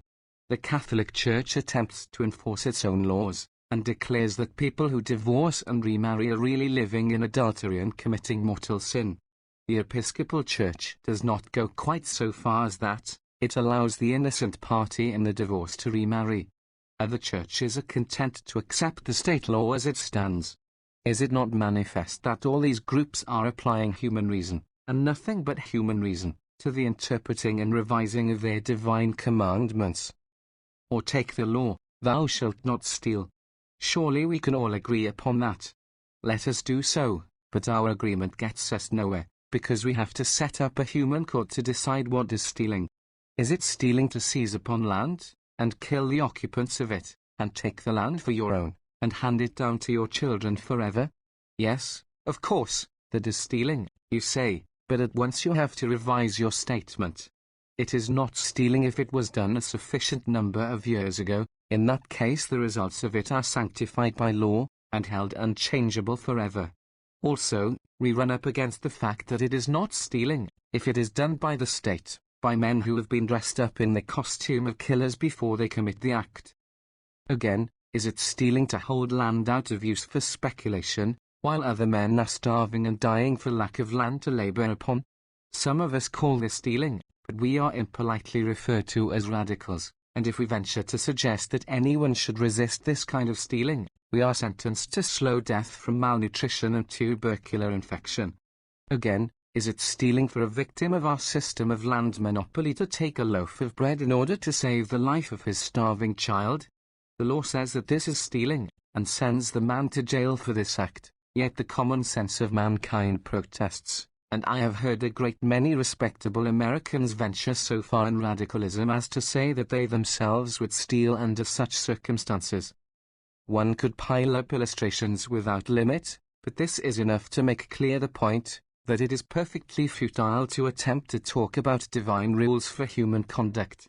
Regardless of any ideas you may hold, or any wishes, you are forced at every hour of your life to apply a reason to the problems of your life, and you have no escape from the task of judging and deciding. All that you do is to judge right or to judge wrong, and if you judge wrong, you inflict misery upon yourself and upon all who come into contact with you. How much more sensible, therefore, to recognize the fact of moral and intellectual responsibility, to investigate the data of life with which you have to deal, the environment by which you are surrounded, and to train your judgment so that you will be able to fit yourself to it with quickness and certainty. But, the believer in religion will say, this leaves mankind without any guide or authority. How can human beings act? How can they deal with one another, if there are no laws, no permanent moral codes? The answer is that to accept the idea of the evolution of morality does not mean at all that there will be no permanent laws and working principles. Many of the facts of life are fixed for all practical purposes. The purpose is not merely of your life and my life, but the life of many generations. We are not likely to see in our time the end of the ancient Hebrew announcement that the sins of the father are visited upon the children. Therefore it is possible for us to study out a course of action based upon the duty of every father to hand down to his children the gift of a sound mind and a sound body. The Catholic Church has had for 1,000 years or more the mortal sin of gluttony upon its list, and today comes experimental science with its new weapons of research, and discovers auto-intoxication and the hardening of the arteries, and makes it very unlikely that the moral codes of men will ever fail to list gluttony as a mortal sin. Indeed, science has added to gluttony, not merely drunkenness, but all use of alcoholic liquor for beverage purposes. We have done this in spite of the manifest fact that the drinking of wine was not merely an Old Testament virtue, but a New Testament religious rite. To say that human life changes, and that new discoveries and new powers make necessary new laws and moral customs, is to say something so obvious that it might seem a waste of paper and ink. Man has invented the automobile and has crowded himself into cities, and so has to adopt a rigid set of traffic regulations. So far as I know, It has never occurred to any religious enthusiast to seek in the Book of Revelation for information as to the advisability of the left-hand turn at Broadway and 42nd Street, New York, at 5 o'clock in the afternoon. But modern science has created new economic facts, just as unprecedented as the automobile. It has created new possibilities of spending and new possibilities of starving for mankind. It has made new cravings and new satisfactions, new crimes and new virtues, and yet the great mass of our people are still seeking to guide themselves in their readjustments to these new facts by ancient codes which have no more relationship to these facts than they have to the affairs of Mars. I am acquainted with a certain laddie, one of the kindest and most devoted souls alive, who seeks to solve the problems of her life, and of her large family of children and grandchildren, according to sentences which she picks out, more or less at random, from certain more or less random chapters of ancient Hebrew literature. This lady will find some words which she imagines apply to the matter, and will shut her devout eyes to the fact that there are other texts, bearing on the matter, which say exactly the opposite.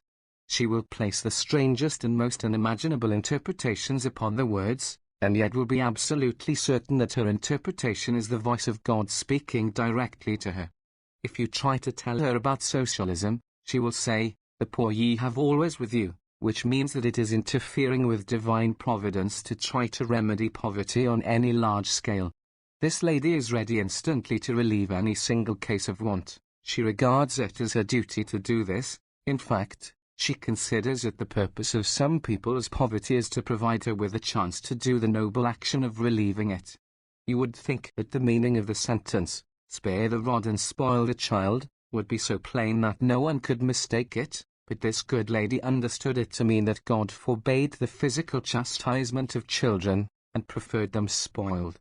She held this idea for half a lifetime, until it was pointed out to her that the sentence was not in the Bible, but in Hudibras, an Old English poem. Chapter 8. The Virtue of Moderation. Attempts to show that wise conduct is an adjustment of means to ends, and depends upon the understanding of a particular set of circumstances. Some years ago, I used to know an ardent single-tax propagandist who found my way of arguing intensely irritating, because, as he phrased it, I had no principles.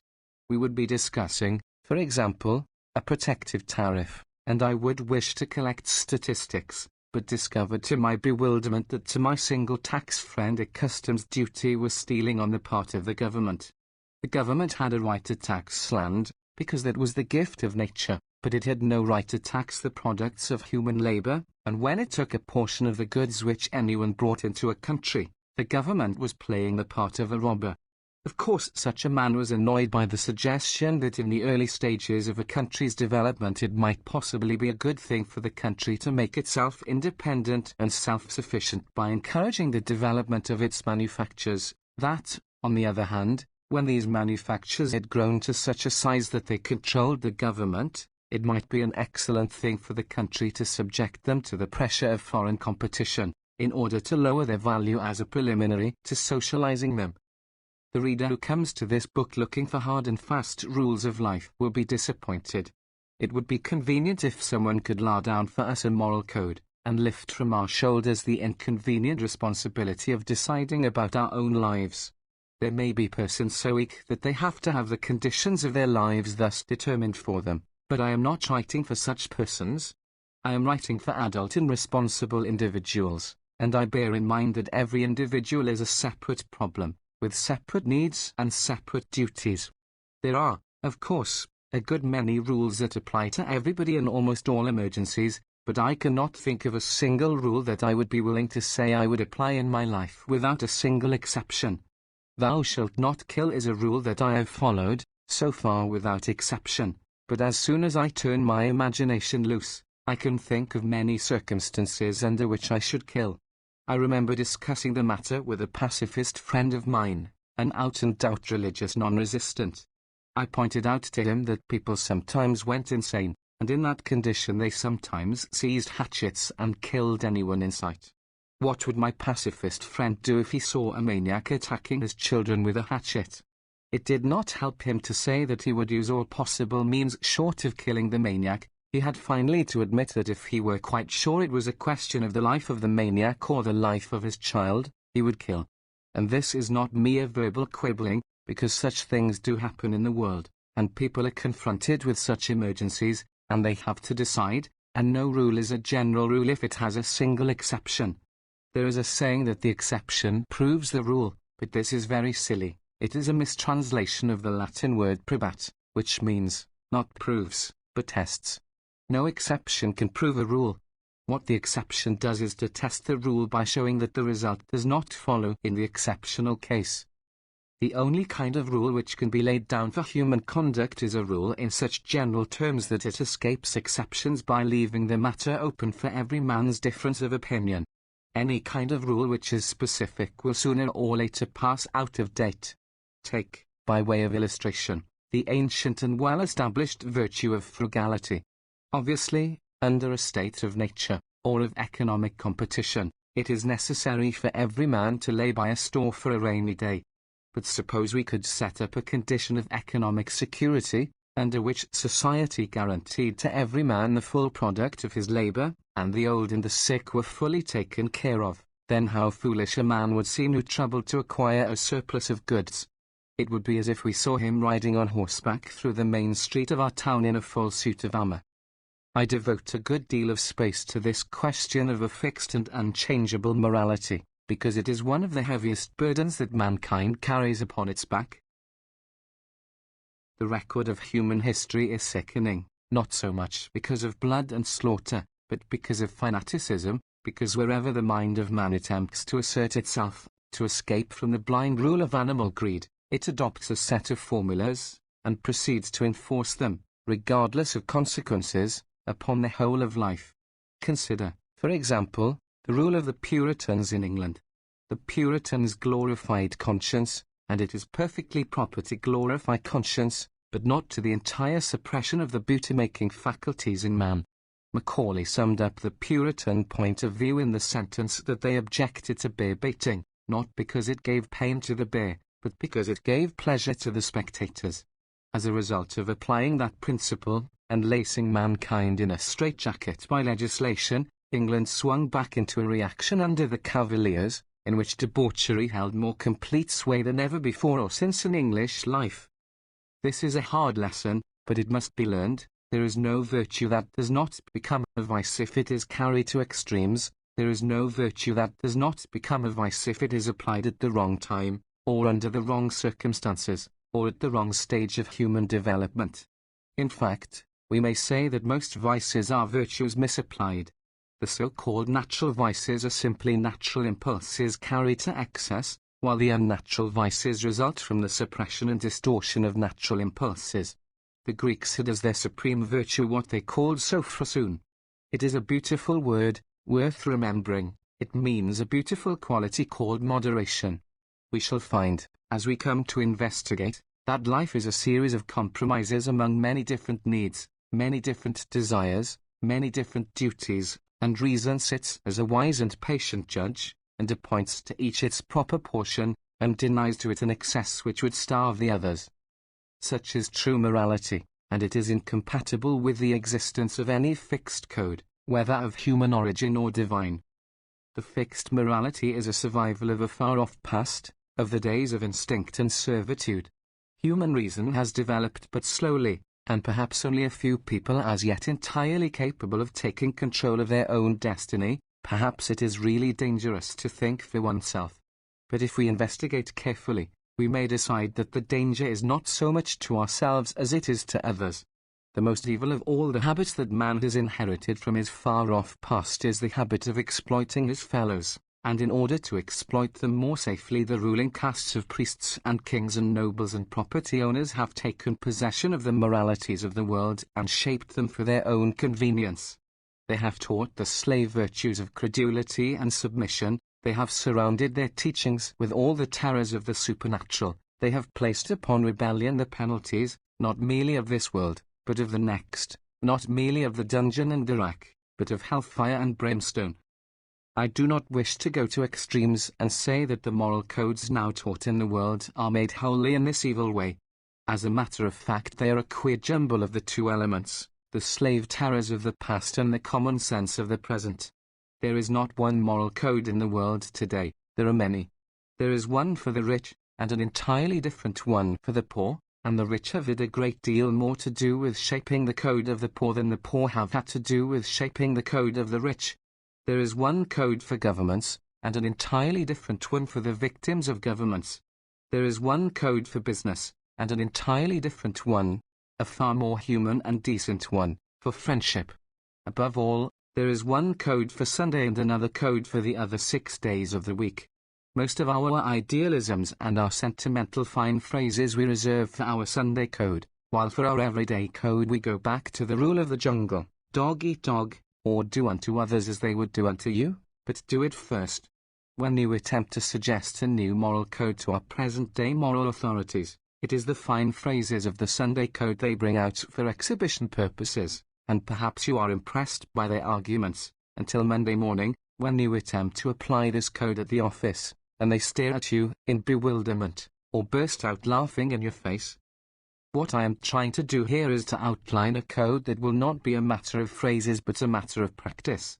It will apply to all men, rich as well as poor, and to all 7 days of the week. I am not so much suggesting a code, as pointing out to you how you can work out your own code for yourself.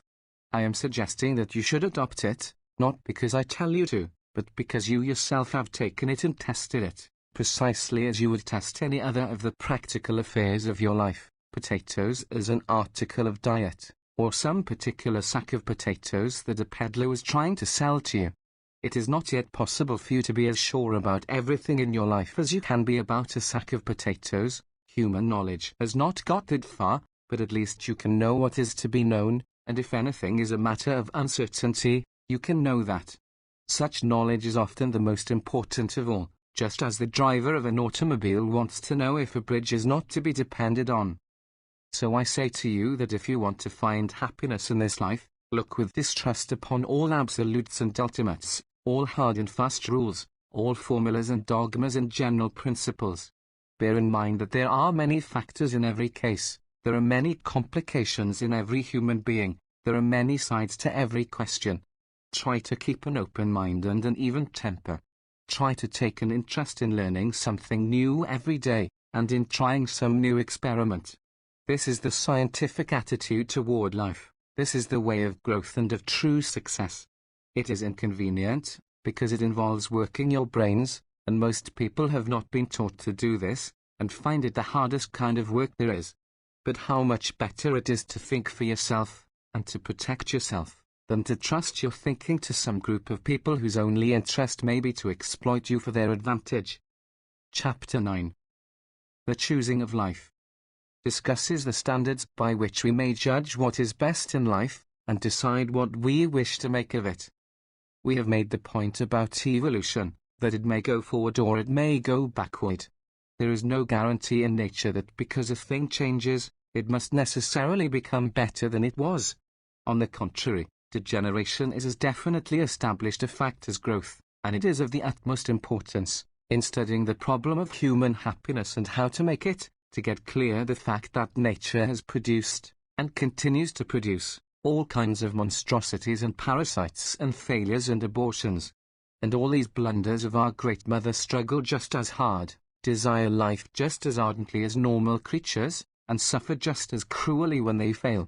Blind optimism about life is just as fatuous and just as dangerous as blind pessimism, and if we propose to take charge of life, and to make it over, we shall find that we have to get quickly to the task of deciding what our purpose is.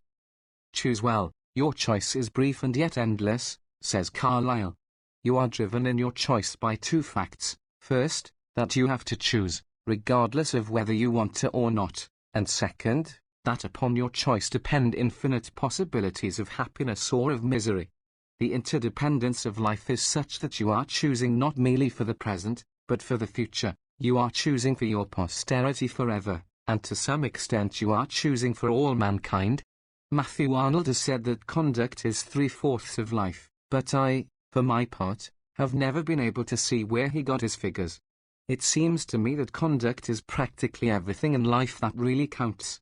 Conduct is not merely marriage and birth and premature death, It is not merely eating and drinking and sleeping, it is thinking and aspiring, it is religion and science, music and literature and art. It is not yet the lightning and the cyclone, but with the spread of knowledge it is coming to be these things, and I suspect that someday it may be even the comet and the rising of the sun. We are now going to apply a reason to this enormous problem of human conduct. We are going to ask ourselves the question, what kind of life do we want? What kind of life are we going to make? What are the standards by which we may know excellence in life, and distinguish it from failure and waste and blunder in life? Obviously, when we have done this, we shall have solved the moral problem. All we shall have to say is, act so that your actions help to bring the desirable things into being, and do not act so as to hinder or weaken them. We shall not be able to go to nature to settle this question for us. This is our problem, not nature's. But we shall find, as usual, that we can pick up precious hints from her. We shall be wise to study her ways, and learn from her successes and her failures. We are proud of her latest product, ourselves. Let us see how she made us. What were the stages on the way to man? First in the scale of evolution, it appears, came inert matter. We call it inert, because it looks that way, though we know, of course, that it consists of infinite numbers of molecules vibrating with speed which we can measure even though we cannot imagine it. This matter is enormously fascinating, and a wise man will hesitate to speak patronizingly about it. Nevertheless, considering matter apart from the mind which studies it, we decide that it represents a low stage of being. We speak contemptuously of stones and clods and lumps of clay.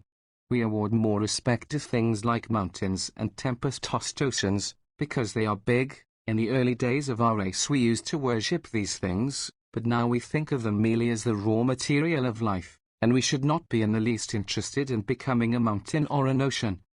Almost everyone would agree, therefore, that what we call life is a higher and more important achievement of nature. And if we wish to grade this life, we do so according to its sentience, that is to say, the amount and intensity of the consciousness which grows in it. We are interested in the one-celled organisms which swarm everywhere throughout nature, and we study the mysterious processes by which they nourish and beget themselves. We suspect that they have a germ of consciousness in them, but we are surer of the meaning and importance of the consciousness we detect in some complex organism like a fish or bird. We learn to know the signs of consciousness, of dawning intelligence, and we esteem the various kinds of creatures according to the amount of it they possess. We reject mere physical bigness and mere strength. Joyce Kilmer may write, "Poems are made by men like me. But only God can make a tree."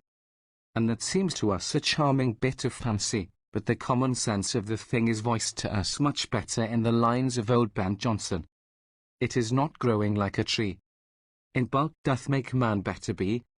If we take two animals of equal bulk, the hippopotamus and the elephant, we shall be far more interested in the elephant, because of the intelligence and what we call character which he displays. There are good elephants and bad elephants, kind ones and treacherous ones. We love the dog because we can make a companion of him, that is, because we can teach him to react to human stimuli. Of all animals we are fascinated most by the monkey, because he is nearest to man, and displays the keenest intelligence. Someone may say that this is all mere human egotism, and that we have no way of really being sure that the life of elephants and hippopotami is not more interesting and significant than the life of men. Never having been either of these animals, I cannot say with assurance, but I know that I have the power to exterminate these creatures, or to pen them in cages, and they are helpless to protect themselves, or even to understand what is happening to them. So I am irresistibly driven to conclude that intelligence is more safe and more worthwhile than unintelligence. In short, that intelligence is nature's highest product up to date, and that to foster and develop it is the best guess I can make as to the path of wisdom, that is, of intelligence. When we come to deal with human values, we find that we can trace much the same kind of evolution. Back in the days of the caveman, it was physical strength which dominated the horde, but nowadays, except in the imagination of the small boy, the strong man does not cut much of a figure. We go, once, perhaps, to see him lift his heavy weights and break his iron bars, but then we are tired of him. mere strength that to yield in the struggle for life, to quickness of eye and hand, to energy which for lack of a better name we may call nervous. The pugilist who is nothing but muscle goes down before his lighter antagonist who can keep out of his reach, and the crowd loves the football hero who can duck and dodge and make the long runs. One might cite 1,000 illustrations, such as the British bowman breaking down the heavily armoured knights, or the quick-moving, light vessels of Britain overcoming the huge galleons of Spain. And as society develops and becomes more complex, the fighting man becomes less and less a man of muscle, and more a man of nerve. Alexander, Caesar and Napoleon would have stood a poor chance in personal combat against many of their followers. They led, because they were men of energy and cunning, able to maintain the subtle thing we call prestige. Now the world has moved into an industrial era, and who are the great men of our time, the men whose lightest words are heeded, whose doings are spread upon the front pages of our newspapers? Obviously, they are the men of money. We may pretend to ourselves that we do not really stand in awe of a Morgan or a Rockefeller, but that we admire, let us say, an Edison or a Roosevelt. But Edison himself is a man of money, and will tell you that he had to be a man of money in order to be free to conduct his experiments. As for our politicians and statesmen, they either serve the men of money, or the men of money suppress them, as they did Roosevelt. The Morgans and the Rockefellers do not do much talking. They do not have to. They content themselves with being obeyed, and the shaping of our society is in their hands. And yet, some of us really believe that there are higher faculties in man than the ability to manipulate the stock market. We consider that the great inventor, the great poet, the great moralist, contributes more to human happiness than the man who, by cunning and persistence, succeeds in monopolizing some material necessity of human life. Poets, says Shelley, are the unacknowledged legislators of mankind. If this strange statement is anywhere near to truth, it is surely of importance that we should decide what are the higher powers in man, and how they may be recognized, and how fostered and developed. What is, in its essence, the process of evolution from the lower to the higher forms of mental life? It is a process of expanding consciousness, the developing of ability to apprehend a wider and wider circle of existence, to share it, to struggle for it as we do for the life we call our own. The test of the higher mental forms is therefore a test of universality, of sympathetic inclusiveness, or, to use commoner words, it is a test of enlightened unselfishness. Every human individual has the will to life, the instinct of self-preservation, which persuades him that he is of importance, but the test of his development is his ability to realize that, important though he may be, he is but a small part of the universe, and his highest interests are not in himself alone, his highest duties are not owed to himself alone. And as the life becomes more of the intellect, this fact becomes more and more obvious, more and more dominating. Men who monopolize the material things of the world and their control are necessarily self-seeking, but in the realm of the higher faculties this element, in the very nature of the case, is forced into the background.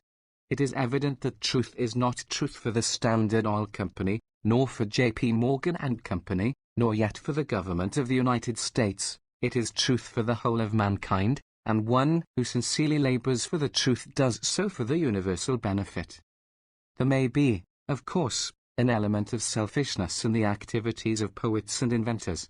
They may be seeking for fame, they may be hoping to make money out of their discoveries, but the greatest men we know have been dominated by an overwhelming impulse of creation, and when we read their lives, and discover in them signs of petty vanity or jealousy or greed, we are pained and shocked. What touches us most deeply is a mark of self-consecration and humility, as, for example, when Newton tells us that after all his life's labors he felt himself as a little child gathering seashells on the shore of the great ocean of truth, or when Alfred Russel Wallace, discovering that Darwin had been working longer than himself over the theory of the origin of species, generously withdrew and permitted the theory to go to the world in Darwin's name. There are three faculties in man, usually described as intellect, feeling and will. According as one or the other faculty predominates, we have a great scientist, a great poet, or a great moralist. We might choose a representative of each type, let us say Newton, Shakespeare and Jesus, and spend much time in controversy as to which of the three types is the greatest, which makes the greatest contribution to human happiness. But it will suffice here to point out that the three faculties do not exclude one another. Every man must have all three, and a perfectly rounded man should seek to develop all three. Jesus was considerable of a poet, and we should pay far less heed to Shakespeare if he had not been a moralist. Also, there have been instances of great poets and painters who were scientists, for example, Leonardo and Goethe. The fundamental difference between the scientist and the poet is that one is exploring nature and discovering things which actually exist, whereas the other is creating new life out of his own spirit. But the poet will find that his creations take but little hold upon life, if they are not guided and shaped by a deep understanding of life's fundamental nature and needs. In other words, if the poet is not something of a scientist. And in the same way, the very greatest discoveries of science seem to us like leaps of creative imagination, as if the mind had completed nature, through some intuitive and sympathetic understanding of what nature wished to be. The point about these higher forms of human activity is that they renew and multiply life. We may say that if Jesus had never lived, others would have embodied and set forth with equal poignancy the revolutionary idea of the equality of all men as children of one common Father. And perhaps this is true, but we have no way of being sure that it is true, and as we look back upon the last 1900 years of human history, we are unable to imagine just what the life of mankind during those centuries would have been if Jesus had died when he was a baby. We do not know what modern thought might have been without Kant, or what modern music might have been without Beethoven.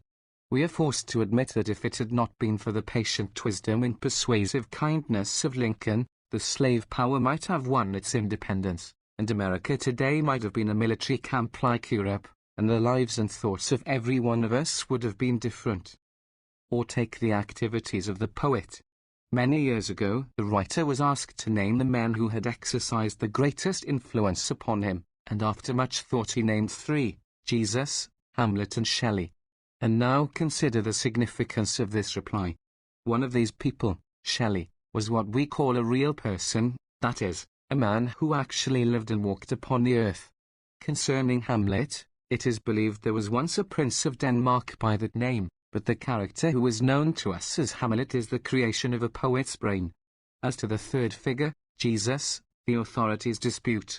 Some say that he was a man who actually lived, others believe that he was God on earth, yet others, very learned, maintain that he is a legendary name around which a number of traditions have gathered. To me it does not make a particle of difference which of the three possibilities happens to be true about Jesus.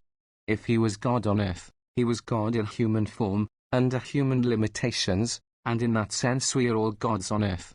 And whether he really lived, or whether some poet invented him, matters not a particle so far as concerns his effect upon others. The emotions which moved him, the loves, the griefs, the high resolves, existed in the soul of someone, whether his name were Jesus or John, and these emotions have been recorded in such form that they communicate themselves to us, they become a part of our souls, they make us something different from what we were before we encountered them. In other words, the poet makes in his own soul a new life, and then projects it into the world, and it becomes a force which makes over the lives of millions of other people. If you read the vast mass of criticism which has grown up about the figure of Hamlet, you'll learn that Hamlet is the type of the modern man.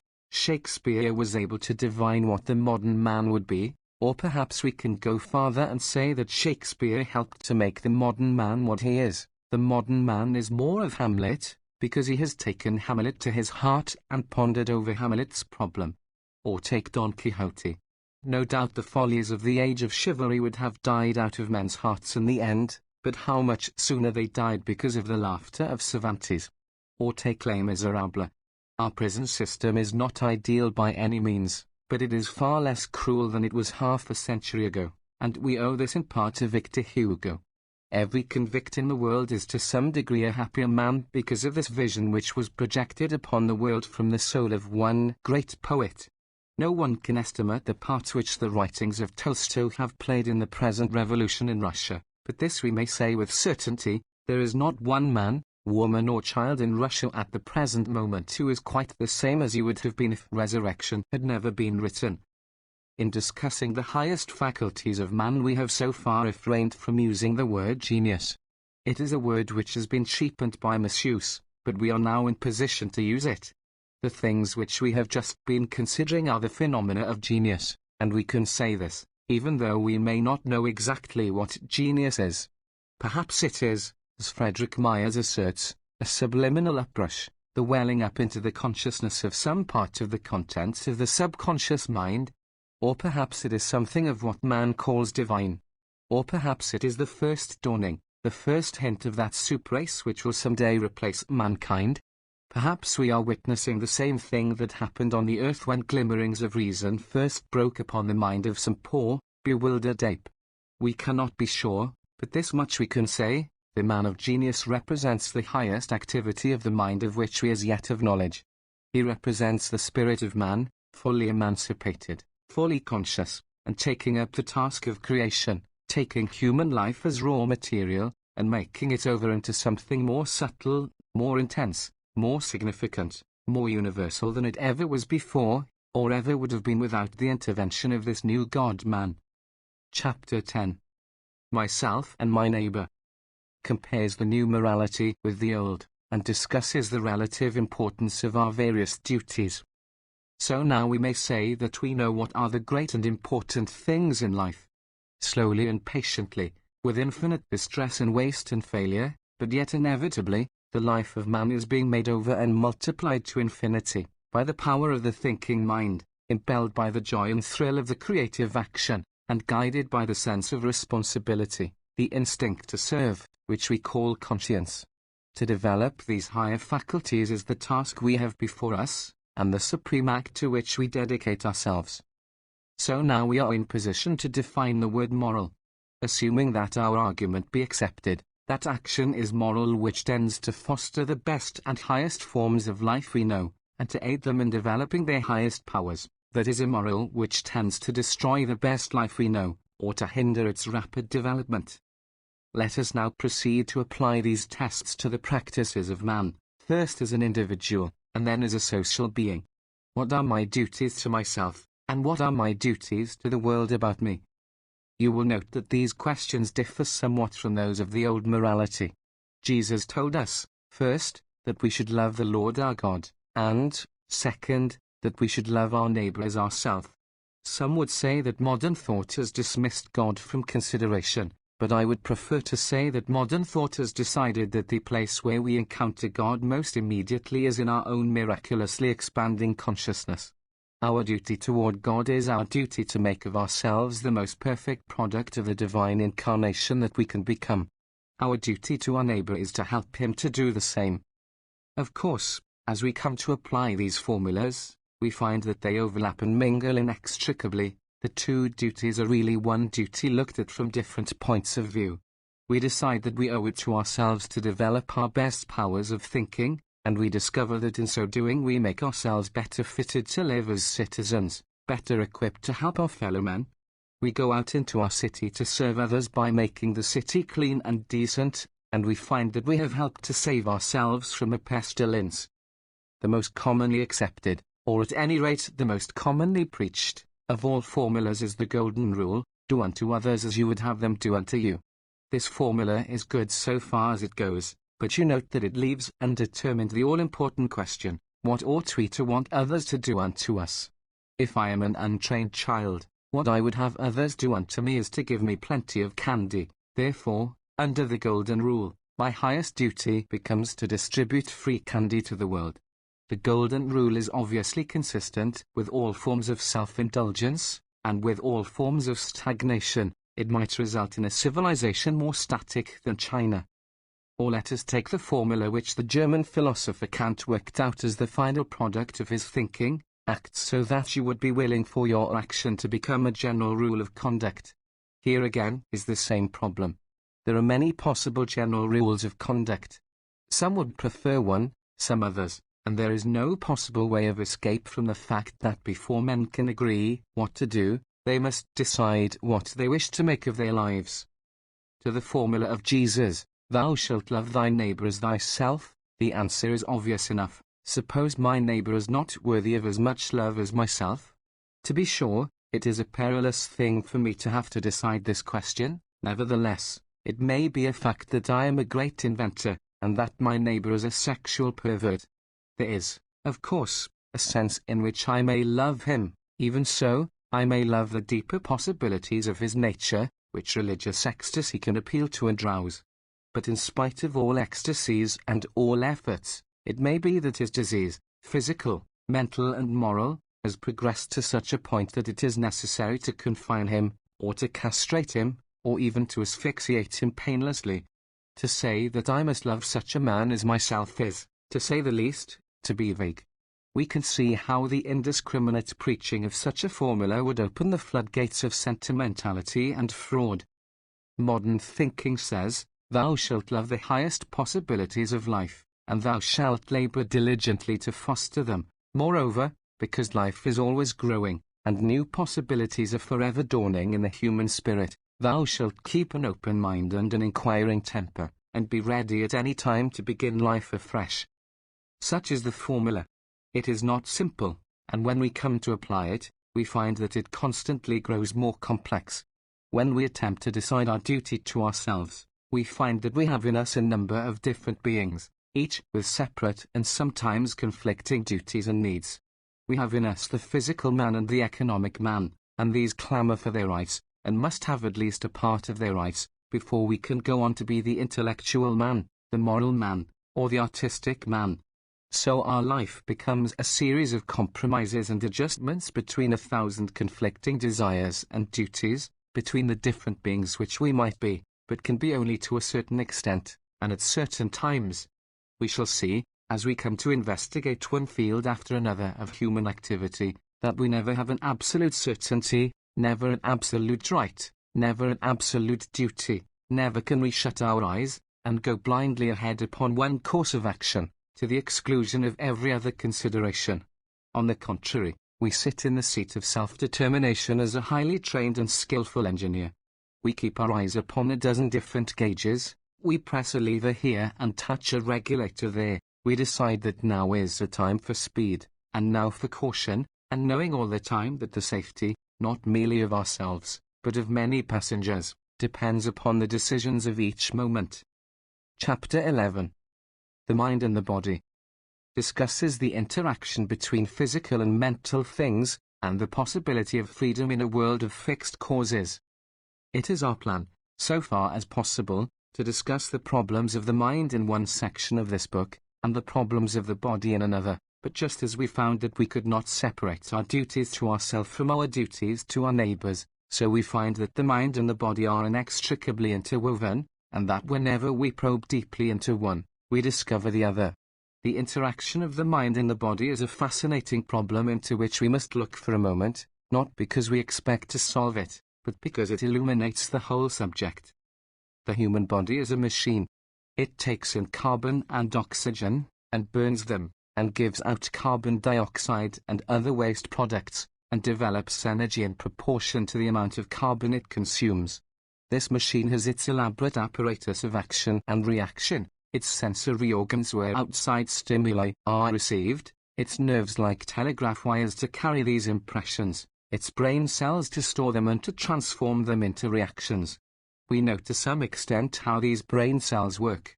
We know what portions of the brain are devoted to this or that activity.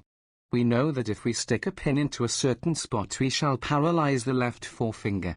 We know that by injecting a certain drug, or by breathing a certain gas, we can cause this or that sensation or reaction, such as laughing or weeping or mania. We know what poisons are generated in the system by anger, and what chemical changes take place in a muscle that is tired. All this is part of a vast new science which is called biochemistry, or the chemistry of life. Our bodies, therefore, are part of the material universe, and subject to the laws or ways of being of this universe. The first of these laws that we know is the law of causation.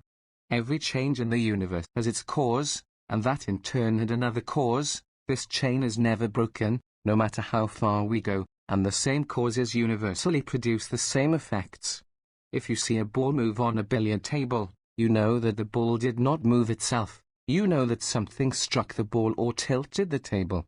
You discover that the motion of the ball moves the air around it, and the waves of that motion are spread through the room.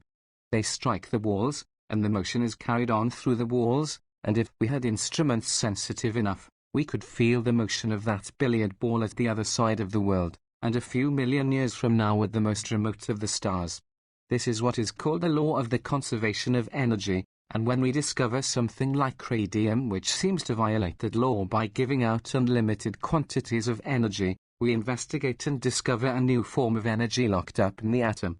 In the disintegration of the atom we have a source of power which, when we have learned to use it, will multiply perhaps millions of times the powers we are now able to use on this earth. But energy, no matter how many times it is transformed, and in what strange ways it reappears, always remains, and is never destroyed, and never created out of nothing. My friend the great physiologist once took me into his laboratory and showed me a little aquarium in which some minute creatures were wiggling about, young sea urchins, if I remember. The physiologist took a bottle containing some chemical, and dropped a single drop into the water, and instantly all these little black creatures, which had been darting aimlessly in every direction through the water, turned and swam all in one direction, toward the light. They swam until they touched the walls of the aquarium, and there they stuck, trying their best to swim farther. And now, said my friend, that is what we call a tropism, and all life is a tropism. What you see in that aquarium means that someday we shall know just what combination of chemicals causes a human being to move this way or that, to do this thing or that. When biochemistry has progressed sufficiently, we shall be able to make human qualities, perhaps in the sperm, perhaps in the embryo, perhaps day by means of diet or injection. Said I, someday, when biochemistry has progressed far enough, you will know what combination of chemicals causes a man to vote the Democratic or Republican ticket. Why not? Answered my friend. He has a sense of humor about all things except this sacred biochemistry. Said I, when you have got to that stage, keep the secret carefully, and we will fix up a scheme, and a few days before election we will release some gas in our big cities, and sweep the country for the socialist ticket. But jesting aside, if the human body is a material thing, existing in the material world and subject to causation, there must be material reasons for the actions of human bodies, just the same as for the moving of billiard balls. We hear the sound of a billiard ball striking the cushion, and we are prepared to accept the idea that the thing we call hearing in us is caused by the impinging of sound waves upon our eardrums. And if we investigate human beings in the mass, we find every reason to believe that they act according to laws, and that there are material causes for their acts. If you get up and shout fire in a theater, you know how the audience will behave.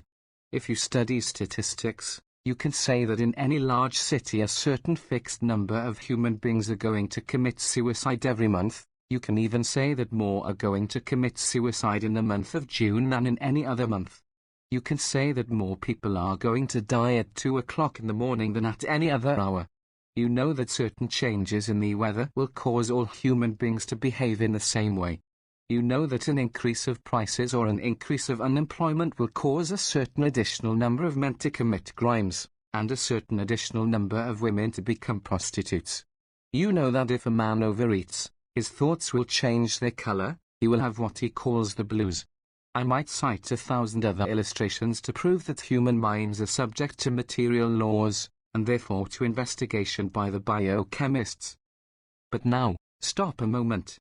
Here you sit reading a book.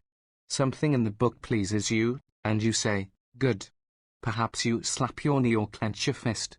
Now here is a motion of your hand, which stirs the air about you, and which, according to the laws of energy, will spread its effects to the other side of the world, and even to the farthest of the stars. Or perhaps the book makes you angry, and you throw it down in disgust, an entirely different motion, which will affect the other side of the world and the farthest of the stars in an entirely different way. The machine of the universe will be forever altered because of that slapping of your knee or that throwing down of your book. And what was the cause of these things? So far as we can see, the material cause was exactly the same in each case, the reading of certain letters. Two human beings, sitting side by side and reading exactly the same letters, might be affected in exactly opposite ways. It seems hardly rational to maintain that the material difference of two pairs of eyes, moving over exactly the same set of letters, could have resulted in two such different motions of the hands. As a matter of fact, the very same letters may affect the same person in different ways. The composer, Edward MacDowell, once told me how on his birthday his pupils sent him a gift, with a card containing some lines from the opera Ringgold, beginning, "Oh singe fort," that is, "Oh, sing on." But the composer happened, when glancing at the card, to think French instead of German, and got the message, "Oh, powerful monkey." This, of course, was disconcerting to a famous piano performer, and his pupils, if they had been watching his face, would have seen an unexpected reaction. It seems manifest, does it not, that the cause of this difference of reaction was not any difference of the letters, but purely a difference of thought? So it appears that thoughts may change the material universe, they may break the chain of causation, and interfere with material events. Compare the two things, a state of consciousness and, say, a steam shovel. They are entirely different, and so far as we can see, entirely incompatible and unrelated. Can anyone imagine how a thought can turn into a steam shovel, or a steam shovel into a thought? We can understand how a steam shovel lifts a mass of earth out of the ground, and we can understand how a human hand moves a lever which causes the shovel to act, but we are unable to conceive how a state of mind, whether it be a desire for pay, or an ideal of service, or a vision of the Panama Canal, can so affect a steam shovel as to cause it to move. We can sit and think motion at a billiard ball for 1,000 years, and it does not move, but when we think motion at our hand, it moves instantly, and passes on the motion to the billiard ball or the steam shovel. When fire touches our hand, it sends some kind of vibration to the brain, and in some inconceivable way that vibration is turned into a state of consciousness called pain, and that is turned, as quick as thought, into another kind of motion, the jerking back of our hand. So it seems certain that consciousness really does butt in on the chain of natural causation. And yet, just see in what position this leaves the scientist who is investigating life. Imagine, if you can, the plight of a doctor who wanted to prescribe a diet for a sick person, if he knew that every piece of chicken and every piece of fish were free to decide of its own impulse whether or not it would be digested in the human stomach. But the plight of this doctor would be nothing to the plight of the chemist or the biologist or the engineer who was asked to do his thinking and his planning in a world containing 1.25 billion human beings, each one a lawless agent, each one a source of new and unforeseeable energies, each one acting as a first cause, and starting new chains of activity, tearing the universe to pieces according to his own whims. What kind of a universe would that be? It would simply be a chaos. There could be no thinking, there could be no life in it, there could be no two things the same in it, and no laws of any sort. So then we fall back into the hands of the determinists, who assert one unbreakable chain of natural causation, and regard the human body as an automaton.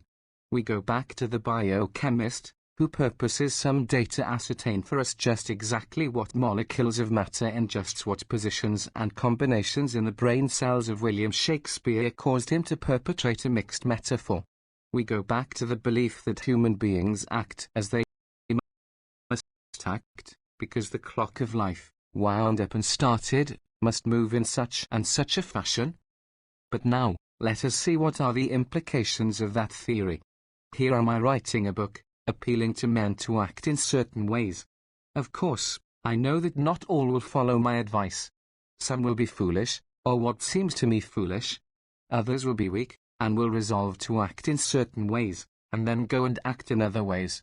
But some will be just, some will be free, some will use their brains, because, you see, I am convinced that they can use their brains. I am convinced that ideas will affect and stir them, in complete defiance of the biochemist, who tells me that they act that way because of certain chemicals in their brain cells, and that I write my book because of other chemicals, and that my idea that I am writing the book because I want to write it is a delusion, and that the whole thing is happening just so because the universe was wound up that way. Now, this is an unsolved problem, and I have no solution to offer. What I have set forth is in substance one of the four antinomies of Kant, and you can see for yourself how it is possible to prove either side, and impossible to be sure of either. Perhaps there is really a duality in life. Perhaps there are two aspects of the universe, the material and the spiritual, and perhaps they do not really interact as they seem to, but both are guided and determined by some higher reality of life of which we know nothing. In that case, there would really be a chemical equivalent for every thought, and there would be a trace of consciousness for every material atom in the universe. Maybe the theologians are right, and in the universal consciousness of God the whole future exists predetermined. Maybe to God there is no such thing as time, the past, the present, and the future are all alike to him. There is nothing more painful to the human mind than to have to confess its own impotence. Yet I can see no escape from the dilemma we are here facing. There is not a man alive who does not assume the freedom of the will, who does not show in all his acts that he agrees with old Dr. Samuel Johnson. We know we are free and there's an end don't. Without a belief in freedom we cannot get beyond the animal, we cannot become the masters of our own souls. And yet, the man who swallows that idea whole, and goes out into the world and preaches personal morality to the neglect of the fundamental economic facts, the facts of the body and its relationship to all other bodies, we know what happens to that man, he becomes a shouting fool. Unless he is literally a fool, or a knave, he quickly discovers his own futility, and proceeds to use his common sense, in spite of all his theories. "Come to Jesus," cried William Booth, and he went out in the streets of London to save souls with a bass drum, but presently, in day-by-day contact with the degradation of the London slums, he realized that he could not save souls so long as those souls were dwelling in starved and lousy bodies. So William Booth with his Salvation Army took to starting night shelters and cast-off clothing bureaus. And of exactly the same sort is the bewilderment which falls to the lot of the scientist who is honest and willing to face the facts. The biochemist with his test tubes and his microscopes and his complex apparatus of research sits himself down and accumulates a mass of information about the human body.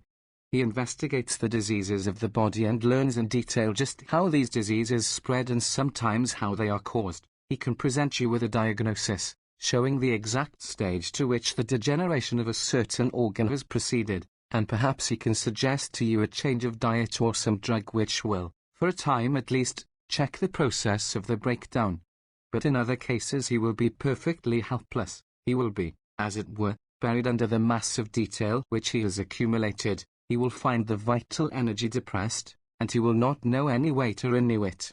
But along will come some mental specialist, who in a half-hour's talk with the patient, by a simple change in the patient's ideas, will completely make over the patient's life, and set going a new vital process which will restore the body to its former health.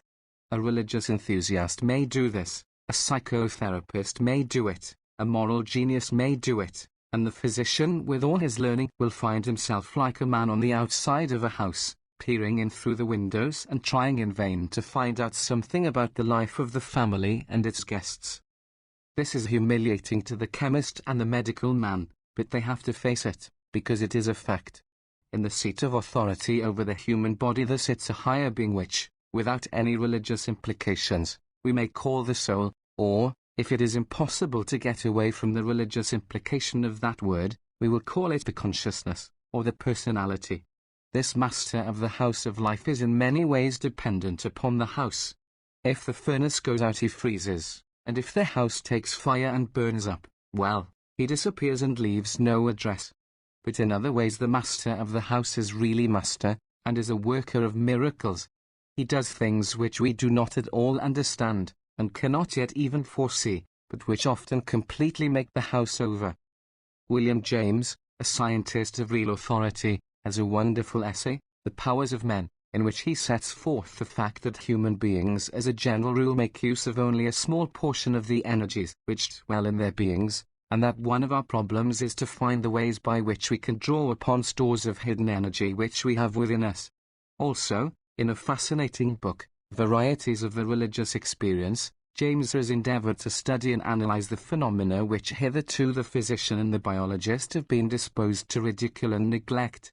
But unless I am mistaken, Every scientist in the end will be forced to come back to the central fact, that life is a unity, and at the heart of it is the spirit, that what we call the will is not an accident, not a delusion, not some byproduct of nature, but is the very secret of life, and that behind it is a vast ocean of power, which now and then sweeps away all dikes, and floods into the human consciousness. The writer of this book is now a patient and plodding teacher of a certain economic doctrine, a preacher of what he might call anti-parasitism. He has come to the conclusion that the habit of men to enslave their fellows and exploit them and draw their substance from them without return, that this habit is destructive to all civilization, and is incompatible with any of the higher forms of life, intellectual, moral or artistic. He has come to the conclusion that there is no use attempting to build a structure of social life until there is a sound foundation, in other words, until the capitalist system has been replaced by cooperation. But in his youth he was, or thought he was, a poet, and touched upon that strange and wonderful thing which we call genius. He saw his own consciousness, as it were a leaf driven before a mighty tempest of spiritual energy. And he believes that this experience was no delusion, but was a revelation of the hidden mysteries of being. He still has memories of this startling experience, still hints of it in his consciousness. Something still leaps in his memory, like a race horse, or like the war horse of Revelations, which scenteth the battle afar off, the thunder of the captains and the shouting. Because of these things he can never accept any philosophy which shackles the human spirit. He will never in his thought attempt to set bounds to the possibilities of human life. The very heart of life beats in us, the wonder of it and the glory of it swells like a tide behind us.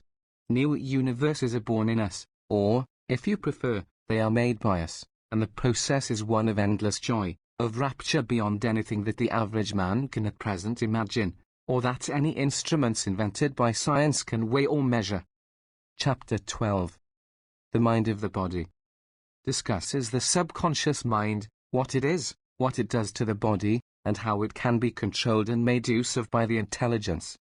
The importance of the mind in matters of health becomes clearer when we understand that what we commonly call our minds, the mental states which confront us day by day in our consciousness, are really but a small portion of our total mind.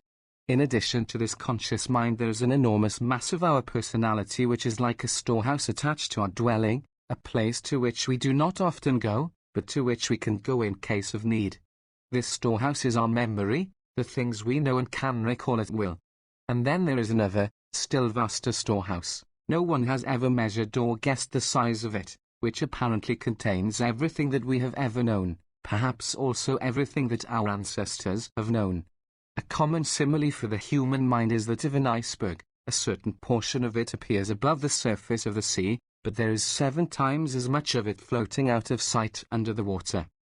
This subconscious mind seems to be the portion most closely united with the body. It has its seat in the back parts of the brain, in the spinal cord and the greater nervous ganglia, such as the solar plexus. It is the portion of our mind which controls the activities of our body, all those miraculous things which went on before we first opened our eyes to the light, and which go on while we sleep, and never cease until we die. When we cut our finger and admit foreign germs to our blood, some mysterious power causes millions of our blood corpuscles to be rushed to this spot, to destroy and devour the invading enemy. We do not know how this is done, but it is an intelligent act, measured and precisely regulated, as much so as a railroad timetable. When the supply of nourishment in the body becomes low, something issues a notice by way of our stomach, which we call hunger. When we take food into the stomach, something pours out the gastric juice to digest it. When this digested food is prepared and taken up in the bloodstream, something decides what portion of it shall be turned into muscle, what into brain cells, what into hair, what into fingernails. Sometimes, of course, mistakes are made and we have diseases. But for the most part all this infinitely intricate process goes on day and night without a hitch, and it is all the work of what we might call the mind of the body. And just as our material bodies are the product of an age-long process of development repeated in embryo by every individual, so is this mental life a product of long development, and carries memories of this far-off process. In our instincts there dwells all the past, not merely of the human race, but of all life, And if we should ever succeed in completely probing the subconscious mind and bringing it into our consciousness, it would be the same as if we were free to ramble about in all the past. Huxley set forth the fact that all the history of evolution is told in a piece of chalk, and we probably do not exaggerate in saying that all the history of the universe is in the subconscious mind of every human being. When the partridge which has just come out of the egg sees the shadow of the hawk flit by and crouches motionless as a leaf, the partridge is not acting upon any knowledge which it has acquired in the few minutes since it was hatched. It is acting upon a knowledge impressed upon its subconscious mind by the experience of millions of partridges, perhaps for tens of thousands of years. When the physician lifts the newly born infant by its ankle and spanks it to make it cry, the physician is using his conscious reason, because he has learned from previous experience, or has been taught in the schools that it is necessary for the child's breathing apparatus to be instantly cleared. But when the child responds to the spanking with a yell, it is not moved by reasoned indignation at an undeserved injury, it is following an automatic reaction, as a result of the experience of infants in the Stone Age, experience which in some obscure way has been registered and stored in the infant cerebellum. Science is now groping its way through this underworld of thought. Obviously we should have here a most powerful means of influencing the body, if by any chance we could control it. We are continually seeking in medical and surgical ways to stimulate or to retard activities of the body, which are controlled entirely by this subconscious mind. If we are suffering intense pain in a joint, we put on a mustard plaster, what we call a counterirritant, to trouble the skin and draw the congested blood away from the place of the pain. On the other hand, we may stimulate the functions of the intestines by the application of hot fermentations, to bring the blood more actively to the region. But if by any means we could make clear our wishes to the subconscious mind, we should be dealing with headquarters, and should get quicker and more permanent results. Can we by any possibility do this? To begin with, let me tell you of a simple experiment that I have witnessed. I once knew a man who had learned to control the circulation of his blood by his conscious will. I have seen him lay his two hands on a table, both of the same color, and without moving the hands, cause one hand to turn red and the other to turn pale. And, obviously, so far as this man is concerned, the problem of counterirritants has been solved. He is a mental mustard plaster. And what was done by this man's own will can be done to others in many ways. The most obvious is a device which we call hypnotism. This is a kind of sleep which affects only the conscious control of the body, but leaves all the senses awake. In this hypnotic sleep or trance we discover that the subconscious mind is a good deal like the Henry Dub of the socialist cartoons. It is faithful and persistent, very strong in its own limited field, but comically credulous, willing to believe anything that is told it, and to take orders from anyone who climbs into the seat of authority. You have perhaps attended one of the exhibitions which traveling hypnotists are accustomed to give in country villages. You have seen some bumpkin brought upon the stage and hypnotized, and told that he is in the water and must swim for his life, or that he is in the midst of a hornet's nest, or that his trousers are torn in the seat, any comical thing that will cause an audience to howl with laughter. These facts were first discovered nearly 150 years ago by a French doctor named Mesmer. He was a good deal of a charlatan, and would not reveal his secrets, and probably the scientific men of that time were glad to despise him, because what he did was so new and strange. There is a certain type of scientific mind which sits aloft on a throne with a framed diploma above its head, and says that what it knows is science and what it does not know is nonsense. And so mesmerism was left for the quacks and travelling showmen. But half a century later a French physician named Lebault took up this method of hypnotism, without all the fakery that had been attached to it. He experimented and discovered that he could cure not merely phobias and manias, fixed ideas, hysterias and melancholias. He could cure definite physical diseases of the physical body, such as headache, rheumatism, and hemorrhage. Later on 2 other physicians, Janet and Jacquet, developed definite schools of psychotherapy. They rejected hypnotism as in most cases too dangerous, but used a milder form which is known as hypnoidization. You would be surprised to know how many ailments which baffle the skill of medical men and surgeons yield completely to a single brief treatment by such a mental specialist. All that is necessary is some method to tap the subconscious mind. In many cases the subconsciousness knows what is the matter, and will tell at once, a secret that is completely hidden from the consciousness. For example, a man's hands shake. They have been shaking for years, and he has no idea why, but his subconscious mind explains that they first began to shake with grief over the death of his wife. Also, the subconscious mind meekly and instantly accepts the suggestion that the time for grief is past, and that the hands will never shake again. Or here is a woman who has become convinced that worms are crawling all over her. Everything that touches her becomes a worm, even the wrinkles in her dress are worms, and she is wild with nervousness, and of course is on the way to the lunatic asylum. She is hypnotized and sees the operator catching these worms one by one and killing them.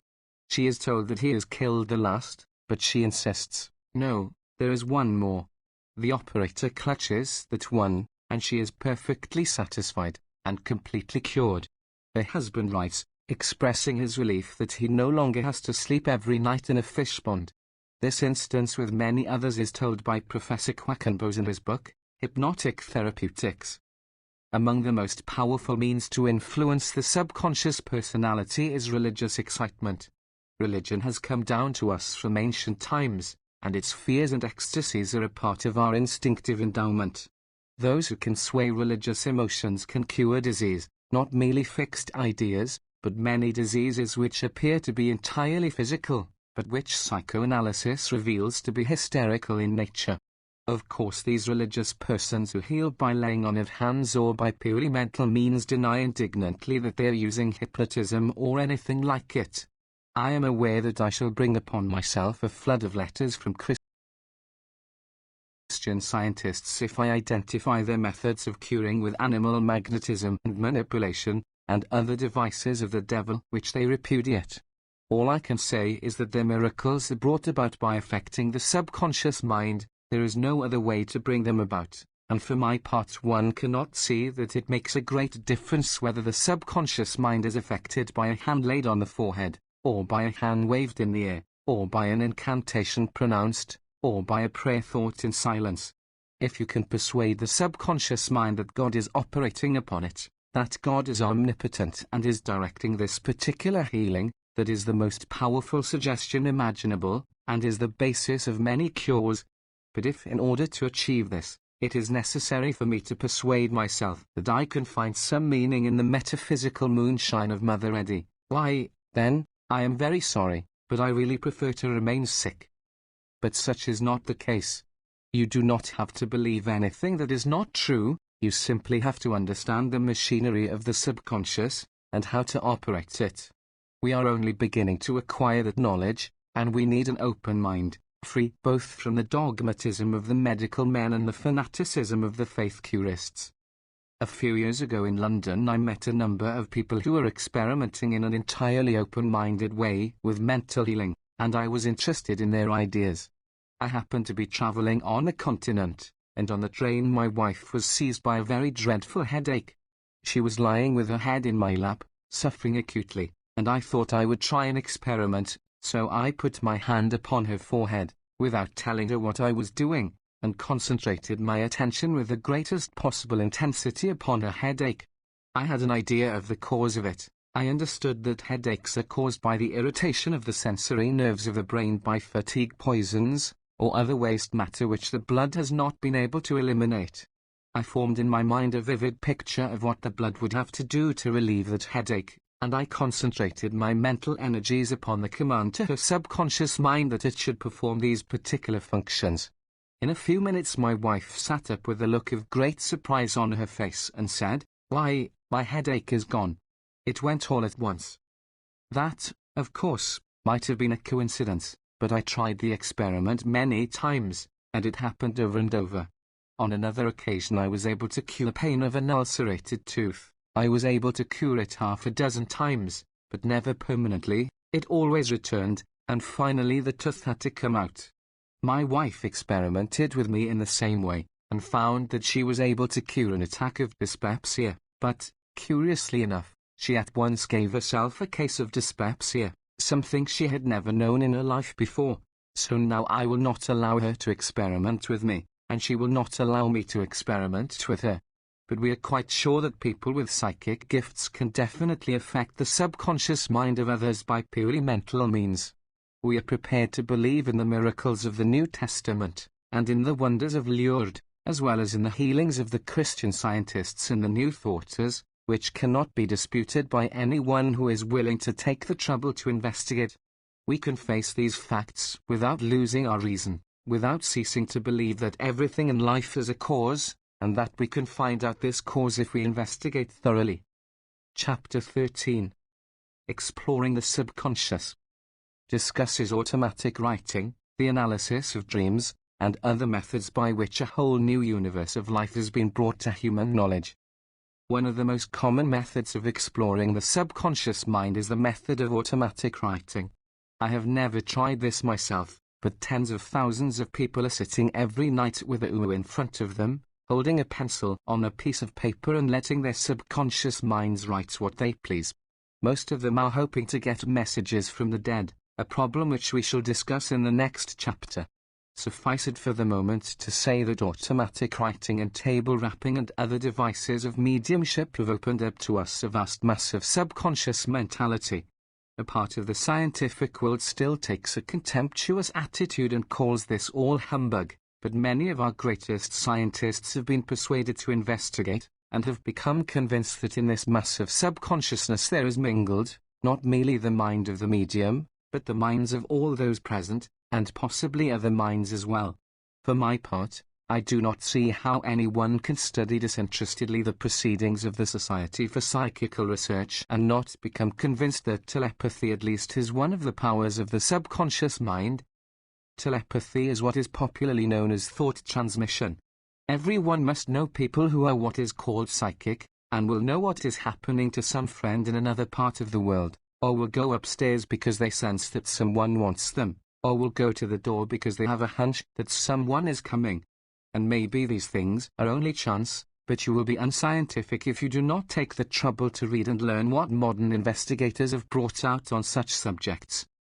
This much is certain, and is denied by no competent investigator: whatever has been in your mind is there still, and it is possible to find a way of tapping the buried memory. An old woman, delirious with fever, begins to babble in a strange language, and it is discovered that she is talking ancient Hebrew. The woman is entirely illiterate, and her conscious memory knows no language but her own. Her conscious mind has no ideas beyond those of her domestic life and the gossip of the village. But investigation is made, and it is discovered that when this woman was a girl, she worked in the home of a Hebrew scholar, and heard him reading aloud. She did not understand a word of what she heard, and was not consciously listening to it. Nevertheless, every syllable of it had been stored away forever by her subconscious mind. Innumerable cases of this sort have been established, and, as a matter of fact, we might have been prepared for such discoveries by the memory feats of the conscious mind. It is well known that Mozart, when a child, could listen to a new opera, and go home and play it over note for note. At present there is a child in America, giving exhibitions in public, carrying on 30 games of chess at the same time. There have been others who do sums of mental arithmetic, such as multiplying 32 figures by 32 figures, or reciting the Bible backwards. All this seems incredible, and yet there is something still more incredible. Suppose that these same powers, which are stored in our subconscious minds, were stored also in the minds of animals. A few years ago Maurice Maeterlinck published a book, The Unknown Guest, in the course of which he tells about his experiments with the so-called Elberfeld horses, two animals which had been trained for years by their owner to give signals by moving their forefeet, and which apparently could count and divide and multiply large sums, and extract square and cube roots, and spell out names, and recognize sounds, scents and colors, and read time from the face of a watch. Of course, it is easy to say that this is absurd, that the horses must have got some signals from their trainer, but, as it happened, they would do their work in the absence of their trainer. They would do it in the dark, or with a sack over their heads, and the best scientific minds of Germany were unable to suggest any test conditions which could not be met. There have been many gigantic frauds in the world, and this may have been one of them. On the other hand, there have been many new discoveries, and for my part one will finish exploring the miracles of the subconscious mind of man, before I presume to say that anything is impossible in the subconscious mind of a horse or a dog. Also, I will wait for some learned person to explain to me how the subconscious minds of horses and dogs know enough to build and repair their bones and teeth, so cleverly that modern architectural and engineering science could teach them nothing. I ask, also, if it is possible to find a region in the subconsciousness which is common to two people. Why is it absurd to suggest that there might be a region common to a man and a horse? Why is this any more absurd than that they should eat the same food and breathe the same air and feel the same affection and be frightened at the same dangers? The only persons who will be dogmatic about such subjects are the persons who are ignorant. Those who take the trouble to investigate, discover more wonderful things every day, and they realize that we have here a whole universe of knowledge, to which we have as yet barely opened the doors. Consider, for example, the facts which we are acquiring on the subject of personality and what it means. You would say, perhaps, that if there is anything you know positively, it is that you are one person, and have never been anybody else, and that your body belongs to you, and that nobody else ever has used or ever can use it. But what would you say if I told you that tomorrow you might cease to be, and somebody else might be in possession of your body, walking it around and wearing its clothes and spending its money? What if I were to tell you that there might be in you, or in your body, half a dozen different personalities which you have never known or dreamed of, and that tomorrow there might break out a war between them and you, as to which of the half dozen people should hear with your ears and speak with your tongue and walk about with your clothes on?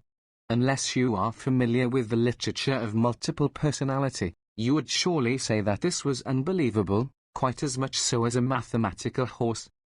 Let us begin with the case of the Reverend Ansel Bourne, who was many years ago a perfectly respectable clergyman in a Rhode Island town. One day he disappeared, and his family did not hear of him. A year or two later, there was a storekeeper in a town in Pennsylvania, who suddenly came to himself as the Reverend Ansel Bourne, not knowing what he had been in the meantime, or how he came to be keeping a store. Under hypnotism it developed that he had in him two personalities, and his transpersonality recollected all that had been happening in the meantime and told about it freely. Or take the still more fascinating case of the young lady who is known in the literature of psychotherapy as Miss Beecham. Her story is told in a book, The Dissociation of a Personality, by Dr. Morton Prince of Boston. Some 30 years ago Miss Beecham, a very conscientious and dignified young lady, became nervous and ill, and took to doing strange things, which were a source of shame and humiliation to her. Under hypnotism it was discovered to be a case of multiple personality. The other personality, who finally gave herself the name of Sally, was entirely different in character from Miss Beecham, being mischievous, vain, and primitive as a child. She conceived an intense dislike for Miss Beecham, whom she called by abusive names. At times when she could get possession of Miss Beecham's body, she delighted in playing humiliating tricks upon her enemy, spending her money, running her into debt, breaking her engagements, disgracing her before her friends. Sally was always well and Miss Beecham was always ill, and Sally would take the body, for which they fought for possession, and take it for long and exhausting walks, and leave it cold and miserable, lost and penniless, in the possession of Miss Beecham. And of course this made Miss Beecham more and more a wreck, and Sally took possession of more and more of her time. Sally knew everything that Miss Beecham did and thought, but Miss Beecham did not know about Sally. She only knew that there were gaps in her life, during which she did things she could not explain. And because she did not want her friends to think her insane, she would try to hide this dreadful condition of affairs, but Sally would spoil her plans by writing letters to her friends, and also by writing insulting letters for Miss Beecham to find when she took possession again. Then one day, after several years of treatment, there appeared yet another personality, who knew nothing about Miss Beecham or Sally either, and only knew what Miss Beecham had known up to some years before. Miss Beecham had a college education, and wrote and spoke French. Sally knew no French, and tried in vain to learn it. The new personality did not have a college education at all. Nevertheless, after long experiment, the story of which is as fascinating as any novel you ever read, Dr. Prince discovered that this was the real Miss Beecham, The others were split-off personalities. He traced the cause to a severe mental shock, and succeeded in the end in combining the first Miss Beecham with the last, and in suppressing the obstinate and wanton Sally. As you read his story, you watch him mentally murdering a human being. Sally clamors pitifully for life, but he condemns her to death, and relentlessly executes his sentence. It is a movie thriller with a happy ending, and I should think it would make disconcerting reading to persons who believe that each of us is one immortal soul, or has one immortal soul, and is responsible for it to a personal God. There is never any end to the problems of these multiple personalities, and each case is a test to the judgment and ingenuity of the specialist. He will try to make one personality stick, and will fail, and will have to accept another, or a combination of two. In one case, he found that he could not get the right personality to stick except under hypnosis, so he decided to leave the man in a mild state of trance, and the new personality lived all the rest of its life in that condition. If you wish to know more about this subject, you can find books in any well-equipped library. I mention 1. The Riddle of Personality, by H. Addington Bruce, because it contains in the appendix an excellent list of the literature of the subconscious in all its many aspects. There is another, and most fascinating method of exploring this underworld of the mind, and that is the study of dreams. Some 15 years ago, a psychotherapist in New York told me about the discoveries of a physician in Vienna, and gave me some pamphlets, written in very difficult and technical German. Since then, this Professor Freud has been translated, and has become a fad, and the absurdities of his followers make one a little apologetic for him. But we do not give up Jesus because of the torturers and bigots who call themselves Christians, and in the same way we have no right to blame Freud for all the absurdities of the psychoanalysts. Probably there never was a time in human history when there were not people who interpreted dreams, and you can still buy dream books for 25 cents, and learn that a white horse means that you are going to get a letter from your sweetheart tomorrow. Then you can buy another dream book, telling you that a white horse means there is going to be a death in your family within the year. Naturally, this prejudices thinking people against dream analysis. Yet, dreams are facts, and every fact has its cause, and if you dream about a white horse, there must assuredly be some reason for your dreaming this particular thing. Of course, we know that if you eat mince pie and Welsh rabbit at midnight, you will dream about something terrible, but will it be snakes, or will it be a railroad wreck, or will it be white horses trampling over you? Obviously, it may be a million different unpleasant things, and what is it that picks out this or that from the infinite store of your memory, and brings it into the region of half-consciousness which we call a dream? Professor Freud's discovery is in brief that the dream is a wish fulfillment. Our instincts present to our consciousness a great mass of impulses and desires, and among these the consciousness selects what it pleases, and represses and refuses to recognize or to act upon the others. But maybe these decisions are not altogether satisfactory to the subconsciousness. The mind of the body is in rebellion against the mind, shall we say of reason, or shall we say of society? The mind of society, otherwise known as the moral law, says that you shall be a good little boy, and shall go to school and learn what you are told, and on Sunday go to church and sit very still through a long sermon, whereas the body of a boy would rather be a savage, hunting birds' nests and scalping enemies and exploring magic caves full of precious jewels. So the subconsciousness of the boy, balked and miserable, awaits its time, and finds its satisfaction when the boy is asleep and his moral censor has relaxed its control. This dream mind is not a logical and orderly thing like the conscious mind, it is not business-like and civilized, it does not deal in abstractions. It is far more interested in things than in words. It does not present us with formulas, but with pictures, and with stories of weird and wonderful happenings. It is like the mind of the race, which we study in legends and religions. It does not tell us that the sun is a mass of incandescent hydrogen gas, so and so many miles in diameter. It tells us that the sun is a cosmic hero who slays the black dragon of night. So the mind of our body presents us with innumerable pictures and symbols, exactly such as we find in poetry. There may be, and frequently is, dispute as to just what a poet meant by this or that particular image, but if we read all the work of any particular poet, we get a certain impression of that poet's individuality. If he is always talking about the perfume of women's hair and the gleam of the white flesh of nymphs in the thickets, we are not left in doubt as to what is wrong with this poet. And just so, when the expert sets to work to examine all the dreams that any one person can remember, day after day, sooner or later the expert observes that these dreams hover continually about one particular subject, and by questioning the person, he can find out what is the secret which is troubling the person, perhaps without the person himself being aware of it. Of course, there are many people who like nothing so much as to talk about themselves, and many are spending their time and their money on the latest fad of being psyched, who would, in any properly organized world, be put to work at hoeing weeds or washing their own clothes. Nevertheless, it is a fact that there are real mental disorders in the world, and innumerable honest and earnest people who have something the matter with them which they do not understand. Here is one way by which the conscientious investigator can find out what the trouble is, and make it clear to them, and by establishing harmony between their conscious and their subconscious minds, can many times put them in the way of health and happiness. Through psychoanalysis we are enabled to understand the split personality and its cause. We discover that almost everyone has more or less rudimentary forms of multiple personality hidden within him, made out of desires and traits which he does not like, or which the world forces him to drive into the deeps of his being.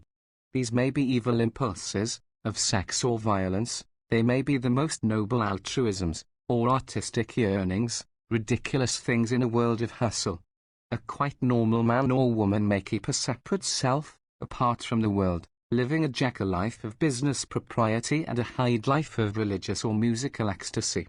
Or again, the repressed impulses may integrate themselves in the unconscious, and you may have genius or lunacy or both, great wit to madness near allied. The modern knowledge on such dark mysteries you may find in Hart's The Psychology of Insanity. Chapter 14. The Problem of Immortality discusses the survival of personality from the moral point of view, that is, have we any claim upon life, entitling us to live forever? As we explore the deeps of the subconsciousness, our own and other people's, we find ourselves confronting the strange question, is it all our own mind, and that of other living people, or are we by any chance dealing with the minds of those who are dead? A great many earnest people, and some very learned people, are fully convinced that the latter is the case, and we have now to consider their arguments. When I was a little boy I used to read and hear ghost stories, and would shudder over them, but I was given to understand that all this was just imagination. I must not take ghosts seriously, any more than fairies or dragons or nymphs or satyrs. For an educated person to take ghosts seriously, well, such a person would be almost as comical as that supremely comical person, the flying machine man. Would you believe it? In those days there actually were people who believed they could learn to fly in the air, and spent their time manufacturing machines for this purpose. There was a scientist in Washington who had this bug, and built himself a machine and started to fly, and fell into the Potomac River. We all laughed at him. We laughed so long and so loud that we killed the poor man, and then, a few years later, somebody took that machine of Professor Langley's and actually did fly with it. But that was after I had grown up a bit more, and was not quite so ready to laugh at an idea because it was new. I remember vividly my first meeting with a man who believed in ghosts. He was a Unitarian clergyman, the Reverend Minot J. Savage of New York. I was 16 years old, and just breaking out of my theological shell, and Dr. Savage helped to pry me loose. He was a grave and kindly man, of great learning and intelligence, and I remember vividly my consternation when one day he told me, oh, yes, he had seen many ghosts. He was accustomed to talks with ghosts every now and then. There was no doubt whatever that ghosts existed. He told me many stories. I remember one so well that I do not have to go back to his books to look up the details. It was in the days before the Atlantic cable, and he had a friend who took a steamer to England. One night Dr. Savage was awakened and found the ghost of his friend standing by his bedside. The ship had gone down off the Irish coast, so the ghost declared, but the friend did not want Dr. Savage to think that he had suffered from the pangs of drowning, He had been struck on the left side of the head by a beam of the ship and had been killed instantly. Dr. Savage wrote down these circumstances and had them witnessed by a number of people, and 2 or 3 weeks later he received word that the body of his friend had been found on the Irish coast, with the left side of the head crushed in. So then, of course, I studied the subject of ghosts. I have studied it off and on ever since, and have read most of the important new discoveries and arguments of the psychic researchers. To begin with, I will mention the contents of 2 large volumes, Gurney's Phantasms of the Living. In this book are narrated many hundreds of cases, of which Dr. Savage's story is a type. It appears that persons at the moment of death, or in times of great mental stress, do somehow have the power to communicate with other people, even at the other side of the world. A few such cases might be attributed to coincidence or to fraud, but when you have so many cases, attested in minute detail by so many hundreds of otherwise honest people, you are not being scientific but simply stupid if you dismiss the whole subject with contempt. Gurney discusses the phenomenon and its probable causes. We know, of course, that hallucinations are among the most common of psychic phenomenon. Your subconscious mind can be caused to see and hear and feel anything. Likewise, it has power to cause you to see and hear and feel anything. In practically all cases of multiple personality, some of the split-off personalities can cause the others to see and hear and feel. And the consciousness, you must understand, takes these things to be just as real things. There is no way you can tell an hallucination from reality, except to ask other people about it.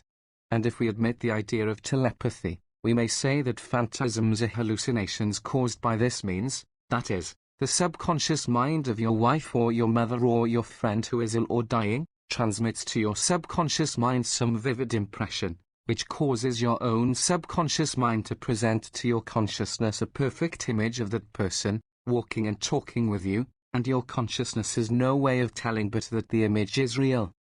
So much for phantasms of the living. But are there any phantasms of the dead? Are there any cases in which the time of the appearance can be proven to be subsequent to the time of death? Even this would not prove survival. Of course, it is perfectly possible that the telepathic impulse might be delayed in our own minds. It might not flash into consciousness until our own state of mind made it possible.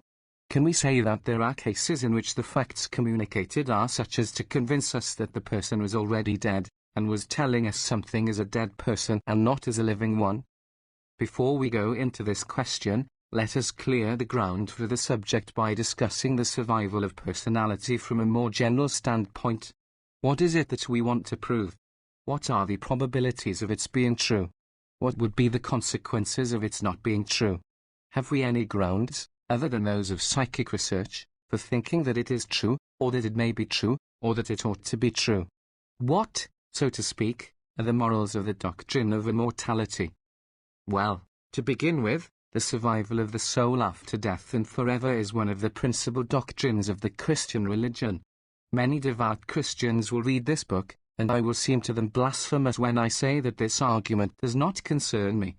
I count myself one of the lovers and friends of Jesus. I am presumptuous enough to believe that if he were on earth, I would understand him and get along with him excellently, but I do not know any reason why I should believe this, that, or the other doctrine about life because any religious sect, founded upon the name of Jesus, commands me so to believe.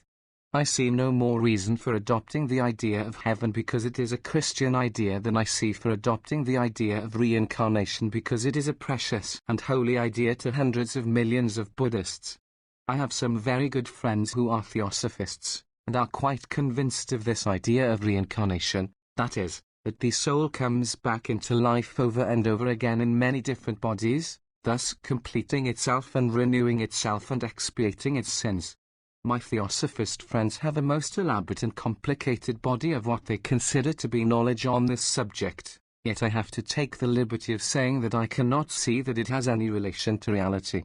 It seems to me as completely unproven as any other fairy story, or myth, or legend, for example, the 7 Infernos of Dante, and the elaborate and complicated torments that are suffered there. But, it will be argued, Jesus rose from the dead, and thus proved the immortality of the soul. Now, in the first place, there are many learned investigators who consider there is insufficient evidence for believing that Jesus ever lived, and certainly if this be so, it will be difficult to prove that he rose from the dead. Again, it was a common occurrence for crucified men not to die. Sometimes it happened that their guards allowed them to be spirited away. Even nowadays we have known of prison guards being bribed to allow a prisoner to escape. Again, the events of the return of Jesus may have been just such psychic phenomena as we are trying in this chapter to explain. Or, once more, they may have been purely legends.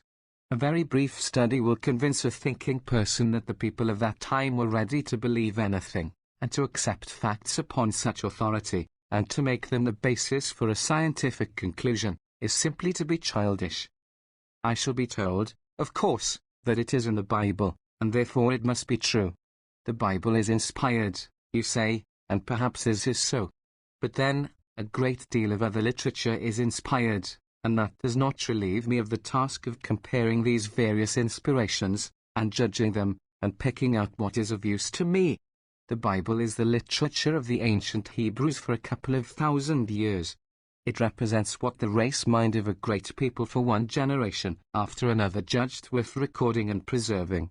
You may get an idea what this means, if you will picture to yourself a large volume of English literature, containing some Teutonic myths, and the Saxon Chronicles, and the Morte d'Arthur, and several of Chaucer's stories, and some Irish fairy tales, and some of Bacon's essays, and Shakespeare's Venus and Adonis, and the English prayer book, and the architect's specifications for Westminster Abbey, and a good part of Burke's Peerage, also Blackstone's commentaries, a number of Wesley's hymns, and Pope's essay on man, and some chapters of Carlyle's Past and Present, and Gladstone's speeches, and Blake's poems, and Captain Cook's story of his voyage around the world, and Southey's Life of Nelson, and Morris's News from Nowhere, and Blatchford's Merry England, and scores of pages from Hansard, which is the equivalent of our congressional record. You may find this description irreverent, but do not think it is meant so. Do me the honor to get out your Bible and look it over from this point of view. But, you say, if we die altogether when we finish this earthly life, what becomes of moral responsibility and the punishment of sins? What shall we say to the wicked man to make him be good, if we cannot reward him with a heaven and frighten him with a hell? Well, my first answer is that we have been trying this process for a couple of thousand years, and the results seem to indicate that we might better seek out some other method of inducing men to behave themselves. They do not believe so completely in heaven and hell these days, but there were times in history when they did believe completely, and not merely were the believers just as cruel, they were just as treacherous and just as gluttonous and just as drunken. If you want to satisfy yourself on this point, I refer you to my book The Prophets of Religion, page 129. Now, as a matter of fact, I think I can discern the outlines of a system of rewards and punishments automatically working in the life of men. I am not sure that I can prove that the wicked always get punished and the virtuous always rewarded, yet, when I stop and think, I am sure that I would not care to change places with any of the wicked people that I know in this world. Life may not always be getting them, but it has a way of getting their descendants, and I could not be entirely happy if I knew that my son and his sons were going to share the fate which I now observe befalling, for example, the Grand Dukes of Russia and their children. Life is one thing, and it does not exist for the individual, but for the race. Its causes and effects do not always manifest themselves in one individual, but in a line of descendants. Why are they called dynasties? Asked one of my professors of history, and a student brought the session to an end by answering, because that is what they always seem to do. But this is not perfect justice, you will argue. It is not perfect, from the point of view of you or me, but then, I ask, what else is there in the world that is perfect from that point of view? Why should our justice be any more perfect than, for example, our health or our thinking or our climate or our government? And, may it not very well be that our justice is up to us, in precisely